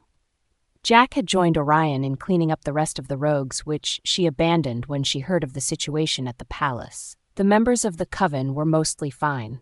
Hawk was in the dungeons. Members of Dark Moon were joining other packs as fast as they could. Rumor had it my mate was dead, but we were hiding it. Everyone was apprehensive. After a week, I was able to get out of the room. The inexplicable sharp pains were gone, so my mate was in a better state. I had dressed and was preparing to pay him a visit when Eliza came with an enormous smile on her face. "The physician has sent for you. I heard His Majesty is awake." Tears gathered in my eyes, and I could not stop myself from running to my mate. "Killian," I choked out when I saw him. "You are fine." Although he looked far from fine, his eyes were open and his chest rose and fell as he breathed. A jagged scar cut through his brows, and his skin was different shades of yellow and purple, but he was alive. Surprise. His voice was hoarse and his muscles did not move properly as he tried to smile. "I almost went crazy missing you." I took the seat beside him, stopping myself from flying into his arms. Compared to Killian, I was in awesome shape. His left hand was not completely healed, so it could not be moved. Scars covered his shoulder, his chest, his lower belly. Hell, his entire exposed upper body was covered in scars, a lot of which looked too damaged to heal. "How are you feeling?" We asked at the same time and then chuckled together, or wheezed. Laughing proved difficult for him. "I am fine," he said, and I nodded, holding back tears. "Just a bit of discomfort here and there," he lied, and I continued to nod. Orion entered the room as I wiped the corners of my eyes as my mate tried to get his facial muscles to force a smile. Orion looked like a man holding up the skies with his bare hands. Thin, haggard, pale skin, and miserably dull eyes. I learnt that at one point, Hawk locked him up, and upon his escape, he immediately went back to work. The first news that reached my ear was of Luna Grace, who was suffering from silver infection, then Scarlet, who was also suffering the same and whose symptoms had gotten worse. Killian gave the instruction to put Grace, Scarlet, and Hawk in one cell. "I hate that he is still alive," I muttered. "Would you prefer him dead?" Killian asked. "No, yes, just I thought." When I woke up to peace and quiet, I assumed the cause of the unrest was finally snuffed out. With Hawk and his beta gone, it was clear that Dark Moon lost, so their warriors retreated. "I will give you his head, but you should decide how it should be cut." "Because he is my father?" I asked, and he flinched. "For Victoria. For your mother." It was my turn to flinch. His words thinned out, and I was forced to think of the woman whose image kept flashing in my head while I tried to pretend all was well. My mother. For me, her coven pushed back the date for her burial. The last of her bloodline, I was to bury her. A week after my mate opened his eyes, she was laid to rest with the rest of her people, next to her parents in the family tomb. The witches had that, already decided resting places. I felt empty inside, cold, lost, guilty. A scarred hand squeezed mine as I stared at a face that resembled mine. Her eyes were closed in death forever. The first time I saw what she really looked like was when her magic was released. I was told that her coven did all they could. Her sisters only just found her after years of searching, yet they lost her in the blink of an eye. My heart bled. I could not swallow as I choked. Even breathing became a problem. Killian held me, grounded me to reality, and I forced myself to look my mother in the face. She gave so much for me, and I never got to thank her. From the beginning, even before I knew her, she has sacrificed so much for me. Still, never once did I thank her. I never even asked her why she wore a fake face. As I stared into her cold face, I could imagine what I would look like in the future, what I would look like in death. I don't know if it was the right decision. I answered a question I refused to answer when she was alive. Still, I am thankful. I am because you sacrificed, again and again. The witches crooned incantations, sealed her body to remain fresh for years to come, sent her soul to the ancestral plains, and then her funeral was over. I did not have tears to cry. My blood did not flow right as she was buried, and long after we left her resting place, everything still felt like a dream I would soon wake from. People worked day and night to get the palace back to its original glory. My mate was attached to my side throughout the renovation of the palace. We worked together in a small room which had been converted to a makeshift office for the two of us. Orion and Eliza came and went, so we both knew each other's business. Killian was focused on damage control with the help of the Oracle and High Priest. If no one knew the Oracle, everyone knew the High Priest. His words were held as sacred, so when he spoke of the monarch's blessings, people listened. He was the High Priest. He did not lie. Other priests may lie, but he was the highest known figure in the temple, so people believed he would not lie. Several packs contributed their quota to clean up the mess left behind by the sudden rogue invasion. Wolves flocked to the palace to volunteer their help in renovating. Hawk remained in the dungeons, and no one wreaked havoc. Dark Moon became an enemy of the kingdom. All land in the kingdom belonged to the kingdom, which belonged to the Alpha King. If Dark Moon did not belong in the kingdom, then they had no land. To avoid being exiled, their members ran to other packs, and their elders wept for forgiveness. But they had neither Alpha nor Beta, so their neighbors were quick to encroach. They had no warriors to man their borders. Hawk took almost all of them in his battle for the throne. I still didn't believe I was pregnant, and I still didn't feel pregnant, so I did not mention anything to Killian. It would be a disaster to raise his hope with the seemingly good news that a part of me refused to believe. While I went through all that was needed to clean our home, Samuel came for a visit. I learned that he was Cedric's uncle and one of the few wizards to have gotten involved with a wolf in his lifetime. "I've come to put out a formal request to join your pack," he said on that fateful day. "Is there any reason for that?" Like me, my mate was suspicious of the stranger and his abrupt request to join a wolf pack. "I would like to be the official mage of the Alpha Pack. Weren't you looking for a mage in the first place?" Samuel said with a blank expression that still came off as creepy somehow. "Why do you want to be the official mage of a wolf pack? Your kind has long since cut off all contact with wolves," Killian asked, but Samuel only shrugged. "Would you believe me if I said I'm doing this to make history?" His gaze flicked to me, and Killian huffed. "There is no need to be irritable. I am old enough to father her." "No, I don't believe you. Tell me what you want or leave," Killian growled, and the other man laughed. "I am doing this for your benefit, you know?" he said, his eerie, cold voice becoming quieter and thus creepier. "Long, long ago, when I was a young boy, I met this woman.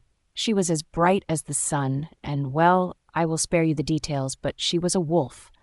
I think of her from time to time, and I like to imagine, what if? What if she wasn't a wolf? What if I damned all consequences and pursued that beautiful light as I craved?" He chuckled, and chills went down my spine. "I lurked in her shadows for over a year, but I never had the courage to pursue a forbidden love, so I let her go." "That's a touching story, but it does not explain why you want to join my pack."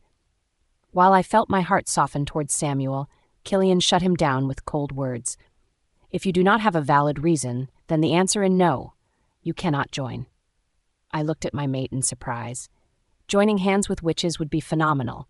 Magic was not something to be taken lightly, and having a mage would greatly benefit the Alpha Pack. The last pack that had a mage almost rivaled the Alpha Pack in the last century. I am doing this for my first love, for Victoria's daughter, and for the boy I used to be. You may be unable to tell because of my fabulous aging, but I am nowhere close to being young. When I sit and think of what could have been, I am filled with regret. So for the boy I used to be, I want to do this. He pursed his lips as if he had shared too much, but then he continued, "For my young love, which never amounted to anything but furtive glances, for Victoria, who was my dear friend, I want to come out of hiding.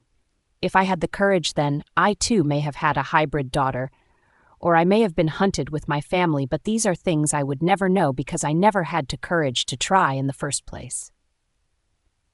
"You are certain this is the choice you want to make? I could exploit you worse than my ancestors did." Killian warned roughly, but the man just shrugged. Since we went into hiding, our population has decreased with each passing year. Our magic has wasted being buried in darkness, and our people have lived like fugitives. Besides, I am a shadow mage. I can disappear at any time if I dislike your treatment. But what about your coven? I asked, and he shrugged again. I have lived without a coven for over 2 decades. Although I tried to forget about the wolf I loved, I always felt something was missing, so I left my coven. I've been what your kind would call a lone wolf for 2 decades now. Although having a witch join our pack was tempting, Killian was suspicious of Samuel, so we put him on trial. He would use his magic for the benefit of the pack for 1 month, and if it was satisfactory, he could become a pack member. While we tried our best to restore things around the kingdom, the time came when we could no longer ignore the criminals in the dungeons. Scarlet almost killed her fellow inmates, and Killian did not want that to happen. Orion headlined the public sentencing 2 days later. Let us begin with the men who stole from us all, Alpha Fraser of the White Wolves and Alpha Elias of the Night Howlers. Orion proceeded to list all they had stolen before he announced the sentence. For the crimes of embezzlement and treason, Alpha Elias of Night Howlers and Alpha Fraser of White Wolves will go to the guillotine. There was a loud scream that started an uproar in the market square. No, no, I did everything you asked. No, this is ridiculous. We will not stand for such nonsense. Someone from Night Howlers exclaimed. A few people shouted in protest. The wolves murmured in surprise while I continued to stare at the man forced to his knees in the middle of the square. Hawk held his head high, despite being shackled and on his knees with scars decorating his exposed flesh. Scarlet must have done a number on him, seeing as his left eye was nowhere to be found. As if feeling my eyes on him, he turned to me and I flinched. Looking at him made me remember the nights I spent crying for my family. I never got to spend time with my mother because of this man, and it was unfortunate that he was my father.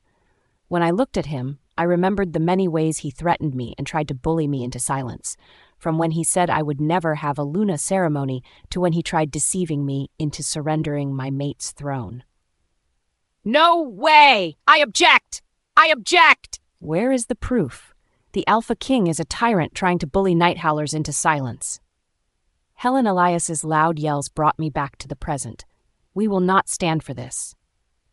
Her mate had joined hands with Fraser and Hawk to create a drug that turned wolves into rogues in as little as 3 days, just because they wanted to destabilize the kingdom under Killian and weaken his power. The existence of such a drug could not be broadcasted to the world to avoid horrifying the masses or giving vile people ideas to act on. None of these people would ever know the extent of the wickedness of these men. If you want to join your mate, then it is fine, but please don't interrupt me, Orion said to Helen, who was on the verge of tearing her hair out. After Elias's and Fraser's sentencing came Sylvia and Howard. No one really paid any attention to them since they were unknown, but while Sylvia was sentenced to 20 years in the dungeons, Howard went the way of Elias and Fraser for treason. Then came Grace. I watched Hawk as her crimes were read out. She was guilty of assault, treason, and even had a hand in embezzlement, but since she was pregnant, she could not be sentenced to the guillotine. Grace Howard has been confirmed pregnant, so her sentencing will be adjourned. She will live out the remaining days of her pregnancy under close watch. After Orion's announcement, people naturally turned to Hawk. It was not a secret that he was the father of Grace's child. People expected him to react, but his bruised face remained unchanged. As time went on, everyone moved on from watching him to see the rogue being dragged out. A rogue? I heard it is Scarlet Hawk. Did she become a rogue, really? For those concerned, this is Scarlet Hawk, who turned rogue after her trial. Since she has already been sentenced, she will be put to death as already decided, but she was brought here to show the goddess's wrath. This time, Hawk flinched as Orion spoke. As we all know, shameless people also called Sylvester Hawk and his cohorts came up with a lie to accuse the Alpha King of being a fraud. The murmurs around the town square increased. Because of the evil ploy by herself and her father, the goddess struck her with madness. This is a bit theatric, isn't it? Killian leaned over and whispered in my ears, Orion was rather excited to put this together. I was wondering if he was not tired. He seemed so energetic, I answered. Even though dark circles decorated his eyes, he did not speak like someone who had had to deal with a rebellion. He was taken hostage and locked up and starved. This is the only way he can take revenge, Killian said. She refused to repent of her evil ways, so she will die as a rogue. There was a sharp intake of breath. Her father and pack tried to throw the kingdom into disarray. They disregarded the will of the goddess, and this is her punishment. From then on, Scarlet became a person who went rogue because of her evil ways, not a daughter destroyed by her father to silence her. The woman whose beauty rivaled 100 ended up as nothing but a rogue sentenced to die in public for her sins and the sins of her father.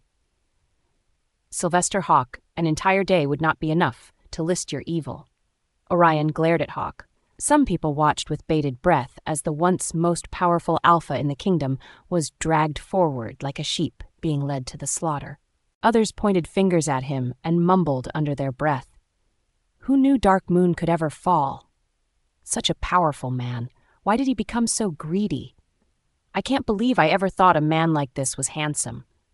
I always knew he was up to no good. A pretentious bastard. Someone spat in his face. There were people who believed Hawke had more power than the king and bar the throne. He really did have more influence than Killian at a point. Here was a man at the pinnacle of success a few weeks ago, now on his knees, his hair mated to his scalp, his eye gouged out and phlegm coating his cheek. The fall of such a mighty man was nothing short of a spectacle that everyone watched in excitement.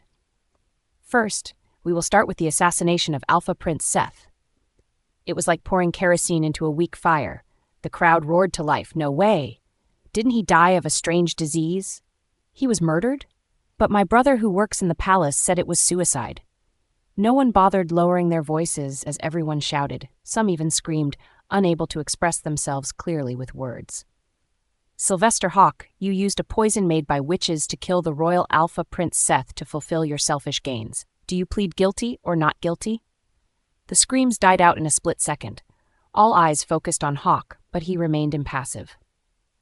We will take your silence as an affirmation of guilt, Orion said with a derisive chuckle. Aside from that, you also slandered the royal family, fueled incitement against the monarchy, embezzled public funds, and capped off all your wrongdoings with rebellion against the throne. Treason is enough to have your head cut off, your corpse burned, and your remains thrown down the sewer, with your name marked in all history books as an enemy of the kingdom, but the Alpha King has decided to lessen your sentence. My mate's lips rose in a chilling smile as everyone turned to him, including Hawke. I do not want him to die a painless death. That was the only thing I had to say about Hawke's sentence. I agree, my mate responded, and it was decided that he could not have the luxury of a quick death. Sylvester Hawke, rather than the death penalty, you will spend the rest of your days in the dungeons to repent of your sins. Orion pronounced. Just let me die, Hawke hissed through gritted teeth. Let me die. The people around him took several steps back as he screamed, yanking at the silver chains binding him as if he could tear them off. Let me die, you bastards! Are you not afraid? You think you can humiliate me, but do you know who I am? He continued to scream, his tone harsh. The people around him moved back a step at his sudden outburst. He continued to scream and yank at the chains binding him. I am Alpha Hawke of Dark Moon. You cannot win against me. You cannot win against me, so you better kill me while you have the chance to. Let me die. Hey, didn't you lose already? Murmurs broke out yet again as Hawke displayed savagely. Dark Moon owns this kingdom. You will see. I will not let this go. Let me die. He yelled, his veins staining and his hands bleeding as the silver cut into his skin. Have you seen such a proud criminal? It was about time for Dark Moon's collapse. Arrogant fellows. Hey, old man, shut up. A little girl yelled at Hawke, who kept on screaming. Let me die. His tone weakened as he looked at the little girl.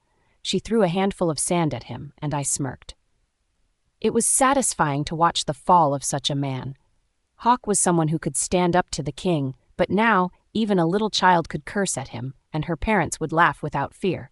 It was the end of a man whose power once reached the skies, but ended up at the bottom. On cue, kids started to throw things at Hawke. Since everything was decided, people started to leave.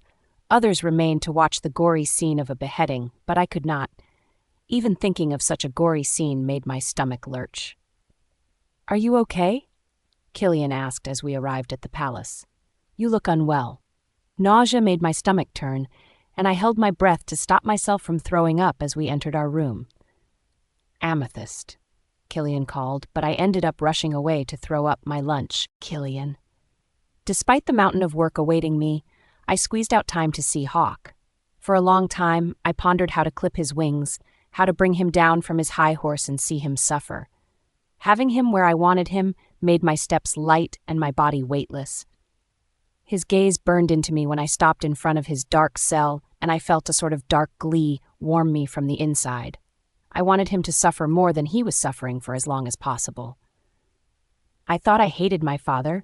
I thought I hated Scarlet Hawk, but this man taught me what hatred meant. "Have you to gloat?" he croaked out, and I shrugged. "Something like that," I responded, a smile creeping up my lips. This man had been the bane of my existence for a while, but now he was at my mercy. The power he flaunted in my face had crumbled. Dark Moon, his pride and joy, was under my feet. His daughter, who he held as a jewel, died a shameful death, and the woman he took in as his mistress would meet the same fate. Those who sided with him would ask how high if I asked them to jump. Everything had changed.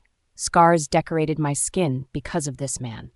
My mate woke up crying at night because of this man. If I forgot everything, I would never forget the humiliation he subjected me to. I would never forget that he put my mate in danger. If I forgot everything, I would never forget how much I hated this man. Gloating is just one thing I came here to do. I am also here to see how you are doing. I had better things to do, more sinister plans to carry out. As my mate's father, I thought I would extend some courtesy to you. If I sentenced you to the guillotine like the rest, your remains would have been dumped in a sewer. A man of your status deserves more than that. He gritted his teeth but said nothing, so I continued. "And your lover. She is carrying my mate's sibling, so I am keeping her alive. Do you not think that is enough reason to thank me?" "I may have failed," he started, ignoring my words. "I may have failed, but one day your lineage will be seen as the fraud that it is." He hissed at me. "Blessed by the goddess? You do not deserve the goddess' blessing. You are weak and incompetent. Dark Moon." "Dark Moon does not exist anymore," I reminded him. "Their beta died. Their alpha was thrown in the dungeons, and their elders were part of a plan to secede, so they were traitors too. The entire pack would be wiped away in a few months." Dark Moon fell, and rightly so. Hawk was smart, but still foolish enough to throw all his weight into a battle for the throne. He would have won. He had the upper hand, but it ended in his downfall. I would be forever thankful for Victoria and her coven who intervened in time. Without them, I did not want to think of what would have happened. Your pack, which your ancestors nurtured since its inception, has been destroyed, and it is all your fault. As we spoke, the scramble for Dark Moon's resources already began.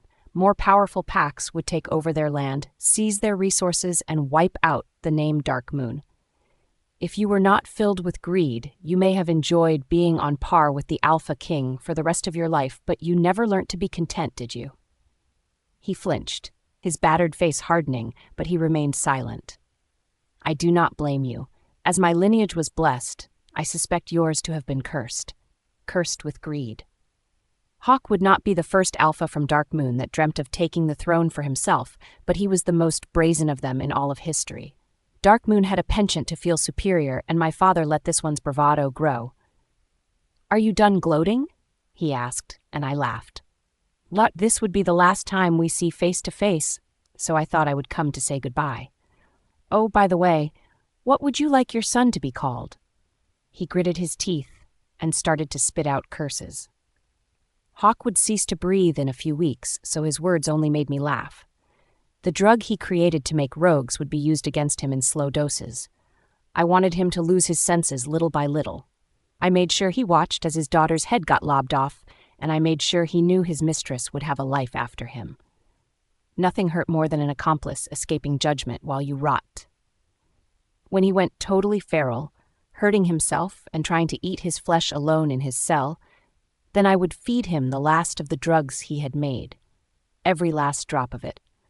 Let him die of an overdose of the drug he wanted to use in ruining the lives of others. I left the dungeons with a chuckle and a spring in my steps. Things in the kingdom were far from perfect, but they were going my way for now. Dark Moon was under my control, and those scrambling for a piece of the cake called Dark Moon were trying to appeal to me. The Night Howlers pack was temporarily under Cordelia, who did not oppose my rule. Fraser's and Elias's resources now belonged to the monarchy, so our treasury was full. I should buy my mate a few pieces of jewelry. I ascended the throne without a lick of support and with very limited resources, but now things had turned. It took many hardships, many blows, and many scars on my mate and I, but we made it this far.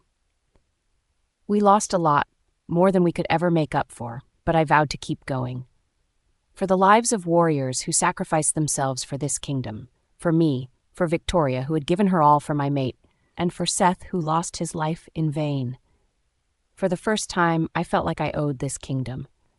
Lives had been lost to protect the monarchy, and I had to make sure their sacrifices would not be in vain. The next day, we held a memorial service for the many men who lost their lives, either to rogues or to Dark Moon's warriors. My chest felt tight, and my eyes stung as people sobbed around me. As a sign of respect to the dead, I joined in covering their graves. There were tears, loud wailing, and a woman with a bulging belly being held back as she attempted to bury herself with her mate.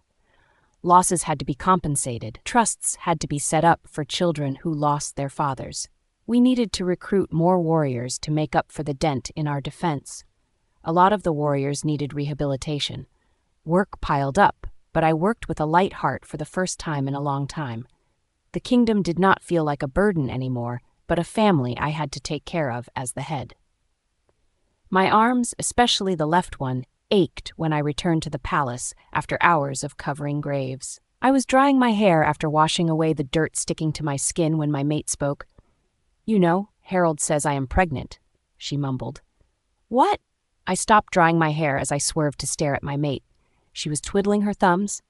"I said the same thing," she exclaimed with an awkward smile. While she stared at me without saying anything, I tried my best to make my brain function properly. "What do you mean? Pregnant? What?" My mouth dropped open and the towel in my hand fell to the ground. A baby? At that moment, I had a thought or a vision. It was of a little girl that looked just like my mate. Yeah, a baby. Things haven't been going great, and well, I actually didn't believe it, so I didn't. She tried explaining herself, but I had gotten so deep into my dream of a baby that looked like my mate that her words did not enter my ears anymore. "Hey, wait." Before I knew it, she was in the air. "Killian!" She laughed out loud as she clutched my shoulder while I spun her in the air. "Hey, I'm sorry. I am sorry." I lowered her to the ground as gently as I could. I got too excited. She laughed as I panicked from how roughly I grabbed her and flung her around. "It's fine, I'm fine," she assured me, but my heart did not stop racing. "But how long?" I asked. "Well, I found out the day I opened my eyes, and Harold said it's 2 months. She touched her stomach. I wanted to touch her stomach. 2 months. 2 months. I thought to myself and then sighed. We are lucky. A lot had gone wrong in 2 months, and from what little I knew about pregnancies, the earliest stages were usually the most dangerous. My mind flashed back to how she had been thrown, slashed, and beaten by Hawk and his men. I could have lost my mate and child. "It's a miracle," my mate agreed. "I'm still in awe. Actually, I am a bit skeptical. I feel maybe there is a mistake, you know? Maybe I'm not actually pregnant, but I checked again yesterday, and the physician confirms that I am really pregnant. We have to be careful." I swallowed while thinking of making a donation to the temple. The goddess had been more than generous to me during this period. It was more than I could imagine. Having a child, a baby. Harold has set up a schedule for checkups, and he is preparing a menu. "Killian, are you crying?" Her voice rose. I had not known I was crying until she exclaimed. I wiped my face. I just never dreamt of being this happy. She wrapped her hands around my waist and buried her face in my chest. "We are going to be parents," she mumbled, and I nodded, feeling tears slide down my cheeks. This time, I did not try to stop the tears. We stayed like that for a long time, until her stomach growled and I had to feed her. The Council of Alphas had a meeting that evening, and while they debated who got what from Dark Moon, I debated baby names. What would I call my baby? What was my mate doing then? After the meeting, I had to finalize a few things concerning the renovation of the throne room, which Samuel was championing, but before that I sent for Harold to know more about pregnancies. Although Amethyst did not have any symptoms yet, I wanted to prepare myself. Before Harold arrived, I jotted down some baby names. I hoped we had a girl. We could name her Amethyst. Little Amethyst. My heart raced, and I caught myself grinning in my empty office. A baby girl named Amethyst. I wanted that much more than I had ever wanted anything. A few days ago, Hawk was found dead in his cell after weeks of him trying to eat himself as he turned rogue. In the early hours of this morning, Luna Grace ended her life by repeatedly stabbing her throat with a fork until she bled out. That was after she spent the past week screaming and crying out her mate's name as if stuck in a nightmare. Although Luna Grace used to be an important figure in my life, I did not care about her passing. I touched my stomach, thinking of the child that could have been.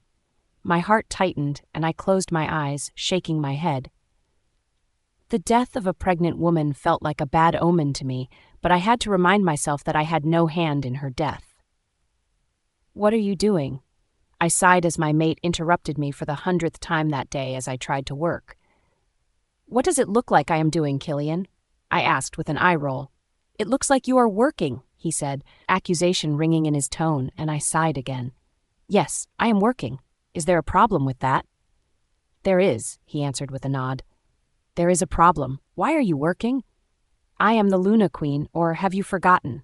I exclaimed, and he flinched, making my heart tighten with guilt, and then my eyes watered.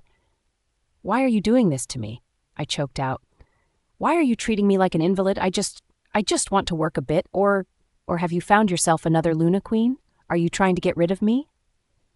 Hey, he held me as I staggered up. "Be careful. Let me go." I wrenched myself away from his hold, and then I burst into tears. "Baby." Killian grabbed my hands, covering my face as I cried ugly tears. "This is why you should not be working," he said, and I shook my head. "Do you want me to live like a useless person who does nothing? Are you trying to replace me?" He sighed. "You are my true mate. Who would I replace you with?" he asked, holding my hands tighter as I tried to be free of his grasp. His words made too much sense, so I cried harder. My belly was still small at close to 5 months.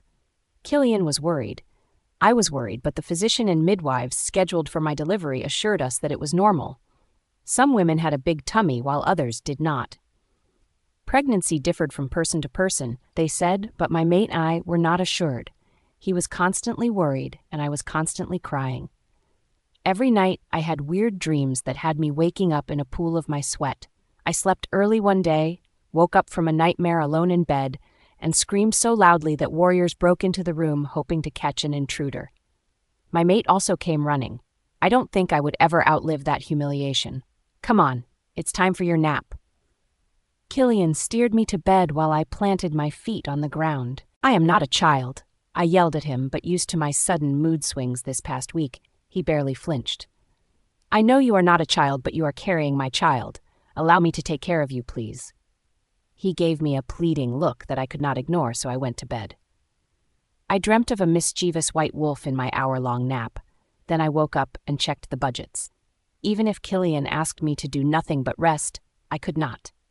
I felt restless, and most of the time when I was idle, I ended up imagining things that made me cry. Amethyst. Killian entered the room, and I scrambled to hide the report I'd been reading. "Why won't you listen to me?" He caught me as I stashed the papers underneath my seat. "If you do not rest properly, how are you going to have the energy to push when the baby comes?" He gave me a pointed look. But I've been advised to exercise to get a bit of strength." I tried to defend, guilt warming my insides, but he glared at me, grabbing the documents I tried concealing. "You have been through hard times since the start of this pregnancy. You should first relax before you think of exercising or anything like that," he concluded. "Eliza and Orion will deal with this, so rest a bit more." He carried me to the bed and laid me down, placing a soft kiss on my forehead and urging me to sleep, but I just woke up, so how could I sleep? I am not sleepy, I said, and he pursed his lips. Can I read a book at least? Or we could choose baby names together. I gave him a hopeful look. Since Killian found out I was pregnant, he had all but forbidden me from doing anything asides existing, but when I talked about baby names, he lit up like a Christmas tree and spoke energetically. We already settled on names. Amethyst is a beautiful name, he said, but I shook my head. No way. While the royal family had a habit of naming their children after themselves, I did not want that. Amethyst was a name I admired after being called Carrot all my life, but it was not a name I wanted to pass on to my child. I don't like that name. I shook my head and Killian's shoulders dropped. To me, it is a nice name, a name I admired, but I admired it because it was different from the name I was called, and that's why it became special to me. Although I am grateful to not be called Carrot anymore, Amethyst is not a name I want for our daughter. That's unfortunate, Killian said with pouted lips. I have looked up hundreds of names, but I still think a little girl who looks like you called Amethyst would be the cutest. But I am not cute. A child that looks like you would be ideal. You are, after all, the most handsome person in the kingdom. He laughed at my flattery. But that's assuming we have a daughter. What if it's a boy? I would love a son who looks like you. No, it's a girl. It has to be. He insisted, and I laughed. A girl that looks like the most beautiful woman in the kingdom. That's what I want. That's what I pray for. I was fine with either, as long as I had a healthy baby, so while Killian prayed and hoped for a daughter, I prayed and hoped that my baby and I made it out safely from the delivery room. Many times I had caught my mate reading up about the delivery, and although he was bursting with excitement at the prospect of being a father, I did not miss his anxiety. The way he looked at my belly sometimes and swallowed, how he crossed his fingers and muttered Short's prayers, the nights when he whispered to me that I would be fine, seeming to reassure me, but ultimately reassuring himself. He was scared. Childbirth was a scary thing, especially for someone who lost his mother from complications at birth. I too was scared, terrified out of my mind at the sudden changes. One minute I was fine, and the next, I felt the world collapsing around me. Despite how much I tried not to, I found myself snapping at people more and more. My emotions were running away from me, and watching my stomach swell with each passing day filled me with excitement and dread at the same time. If it's a girl, what do you think of Victoria? The silence that followed was loud. That is a wonderful name, my mate conceded. Since I lost my mother, I never mentioned her name. It felt too heavy on my tongue, like a name I was not qualified to speak. I had many regrets in life, but my biggest regret was how I treated my mother. I should have called her mother more often. I should have embraced her and had tea with her, eaten desserts with her, and made a pie with her. There were a lot of things I used to dream of doing with my mother, but I never got to do them. I missed Victoria. I wished I could turn back time and tell her how important she was to me, thank her for all she did for me even before I met her, the security she provided me with and the foresight she had in hiding me. I should have thanked her, hugged her and thanked her, but it was too late. My mother was gone. My eyes watered and Killian hugged me. Victoria is a nice name. It's a good name. We'll call her Victoria, he comforted me as I sobbed into his shoulder. I am so sorry, I wailed into his shirt, and he nodded, hugging me tighter, our hearts beating as one. Killian, the baby is here, I screamed, startling my mate. What? His eyes widened and his fingers paused, buttoning his shirt. Where is she? It was a funny question, but I did not have time to laugh, so I swallowed thickly and tried to waddle to the delivery room next door. Hey, where are you going? He ended up carrying me there. I had been warned beforehand, taught breathing techniques and everything the midwives considered necessary for me to know before my labor began, but the pain was out of this world. Everything from my head to my toe hurt. My head felt like it was about to split in half, while my toes seemed to be getting shaved off, but my lower belly, I could not describe the pain. You are doing good, the midwife in charge said.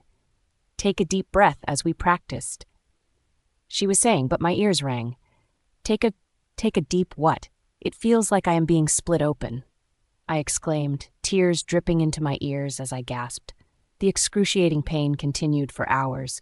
It was so long and so terrible that I felt myself on the verge of passing out at least 3 times, and in the end I was rewarded with a tiny cry that made all the hours of pain fade. But only for a while. He is pretty. My mate grinned as he held our baby, and my heart swelled with so much love I feared it would burst. He looks like you, I responded. Despite the insane fatigue weighing down on me, just looking at my mate and the baby we made filled my heart with unfathomable joy. Yes, it's amazing. Killian grinned.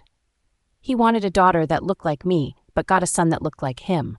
However, there was no trace of disappointment in his gaze as he rocked the sleeping baby with a smile that lit up his entire face. You are amazing. He leaned over and placed a kiss on my forehead. You should sleep, he said, and I sighed. Who knew his overprotectiveness would not ease up even after I had the baby? Baby Seth was 1 day old, and he did nothing but sleep for the most part. He ate so little that I was afraid he might starve, but the nurse assured me he was eating the right quantity.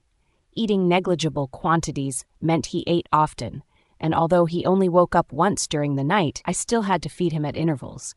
Every time I woke up at night, I caught my mate staring at him with intrigue in his eyes.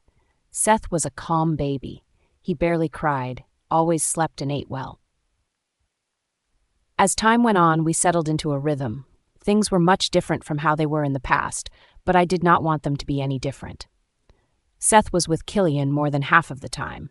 Even when he went to meetings, he would take the baby around and show him to everyone that cared to see him, and most people wanted to see him. After the ill fate that hit our kingdom 7 months ago, we spent time rebuilding. My mate's rule was not solid in the first place, and to have a shock like Hawk's was exhausting. Darkmoon's land ended up being split into 6, and there was a tough battle for it. Helen Elias was also arrested when she tried to cause trouble following her mate's execution. Killian had to work overtime to ensure the drug used to turn people rogue was destroyed from the root. Everyone involved met an awful fate, and he had to do all this secretly. There was unrest and a bit of apprehension in the air, but thankfully, the temple helped out a lot. Serena continued her travels, and as things gradually stabilized, people returned to their normal lives without fear of anyone toppling the monarchy or a civil war breaking out. After all this, everyone was excited to witness the birth of a little prince.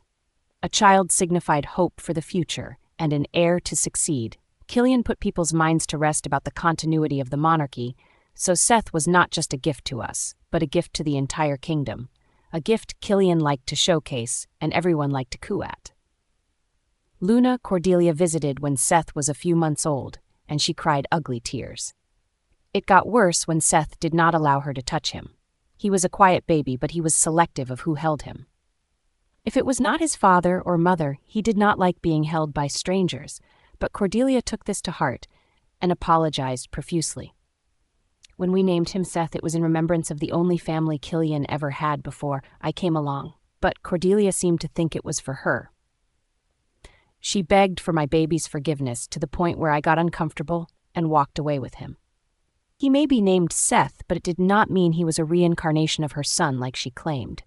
Seth grew well, and sometime along the line, he went from my quiet baby to a baby that spiked my blood pressure every hour. No, do not put that in your mouth. I grabbed a button which my son had been trying to swallow. Seth, this isn't edible. I chastised, but he looked at me blankly before moving on, crawling away on his chubby legs and arms. Seth! A few minutes later, I caught him trying to shove something else into his mouth.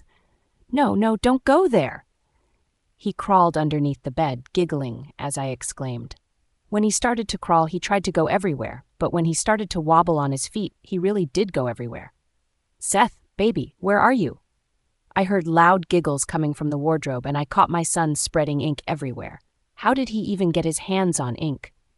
I never found out. Where's Seth? Those were my mate's first words every time he returned from the Emerald Annex. Any trouble today? He asked as he kissed my cheek. Dada! Seth wobbled out from underneath my chair and hugged his father's legs. Killian lifted him off the ground and kissed his chubby cheeks while the little boy giggled. He is too much like you?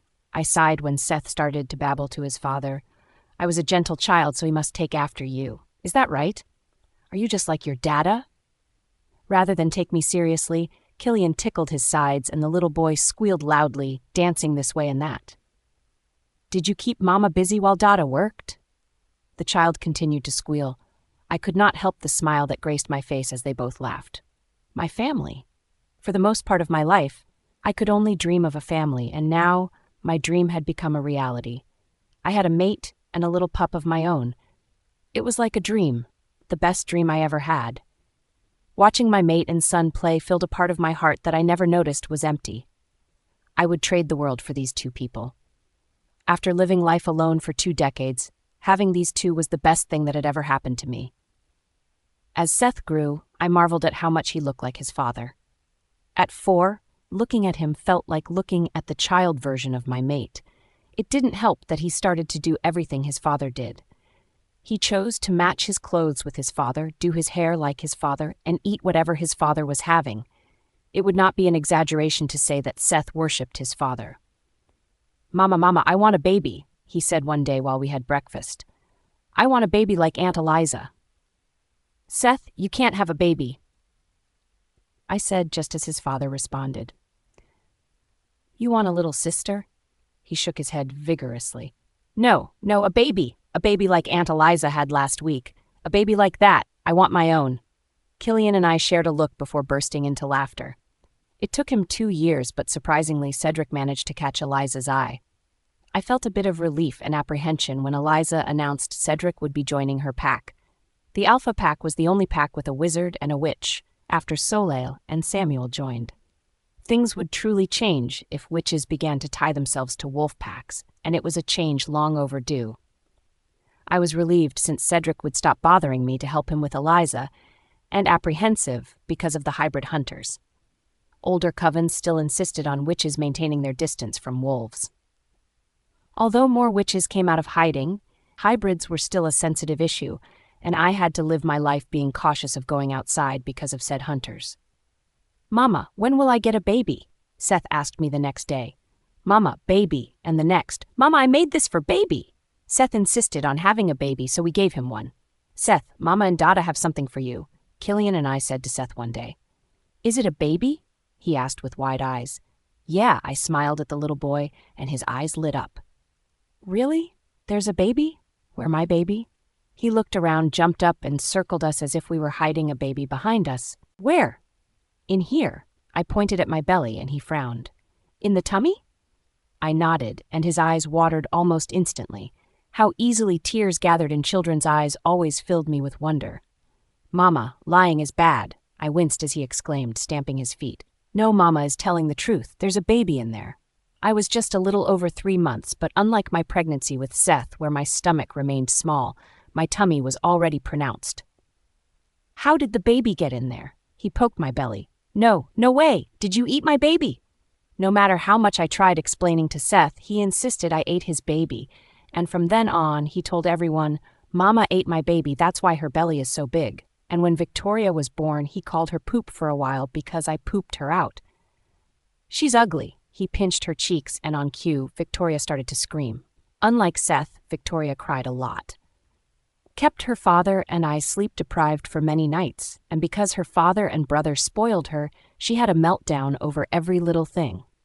Thankfully, she did not try to eat everything she saw, because Seth monitored her like a hawk, and she could not sneak off to hide anywhere because Seth followed her like a shadow. "Are you set, baby?"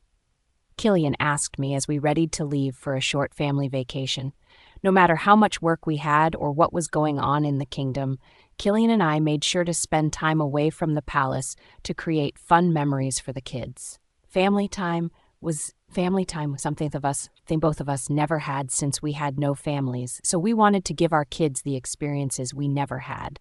Spending time with my family was one of the most rewarding things ever.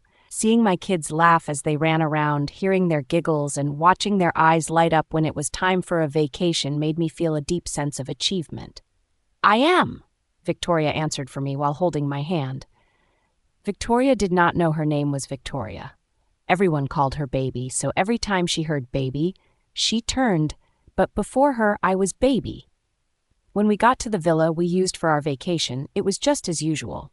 We were the only ones there, so after a quick rest, we went to the beach. Killian and I shifted, and the kids climbed all over us, laughing and screaming. Victoria was 3 and at an age of mischief, so she tried to run to the water alone, but Seth caught her before we even moved. As time went on, fatigue set in and we had to go to bed. The kids crawled into bed between us and they went out like a light, Victoria wrapping her little arms around her dad's bicep as she slept. Seth pretended to be mature and slept on his own, but he ended up inching closer to me as the night deepened. "Are you asleep?" My mate murmured and I shook my head. I felt too full to sleep. My heart was bursting with love and happiness. "Shall we take a walk by the beach?" "The kids?" I asked, watching as Seth's brows furrowed in sleep. "They are tired. They won't open their eyes until noon tomorrow." He pried Victoria's arms open and she instantly turned to cuddle her brother. My lips lifted at the sides as Seth turned and also held on to his sister, the two of them clutching each other.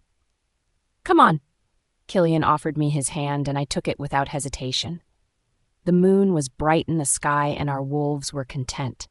I raised my head to the moon and took a deep breath, feeling calmness wash over me. My mate's grip tightened as we walked hand in hand to the beach and then sat down a few feet away from the water. "I wish we could stay here forever," I muttered, lifting my head to the moon again. "It's so beautiful, so peaceful, and the kids love it."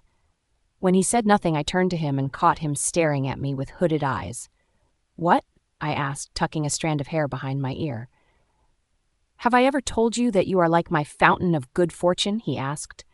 "It's feeling sentimental," I asked, and he nodded. "Very sentimental."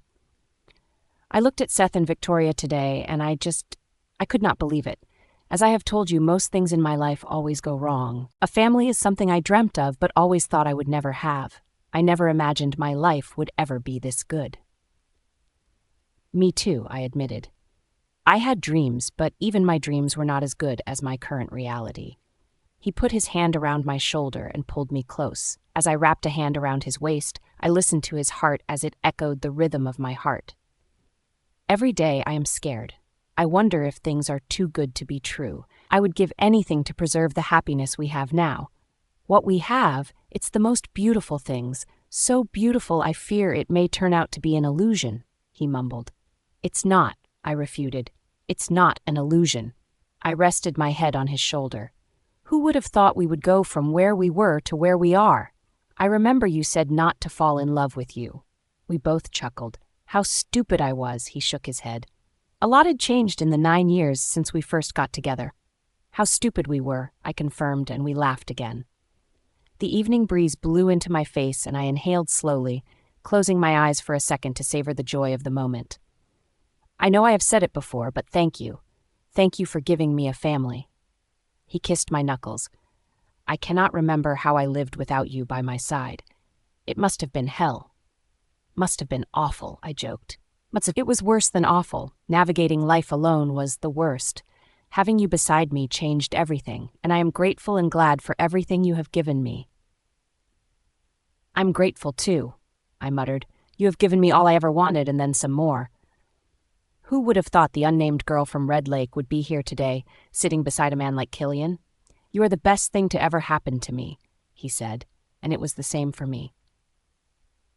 "Thank you for crawling into my carriage." We burst into laughter at that.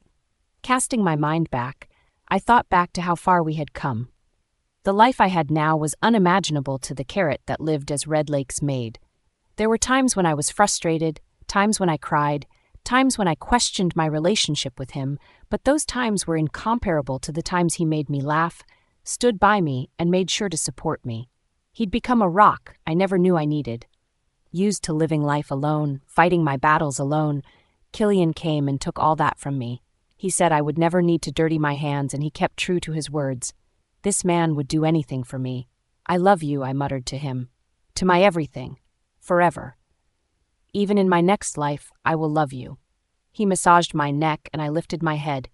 His lips descended on mine, and my eyes fluttered closed. I got lost in the feel of his lips on mine, his hand on my waist, and his breath on my face. His body warmed me in the cold of the night, and his hand slipped under my shirt. "Mama, you meanie! You stole my daddy in my sleep!" My eyes snapped open as I heard Victoria's high-pitched shriek. My mate turned in time to catch out bundles of joy running towards us. My little girl's face planted as she ran, and we laughed as the first snow of the year fell.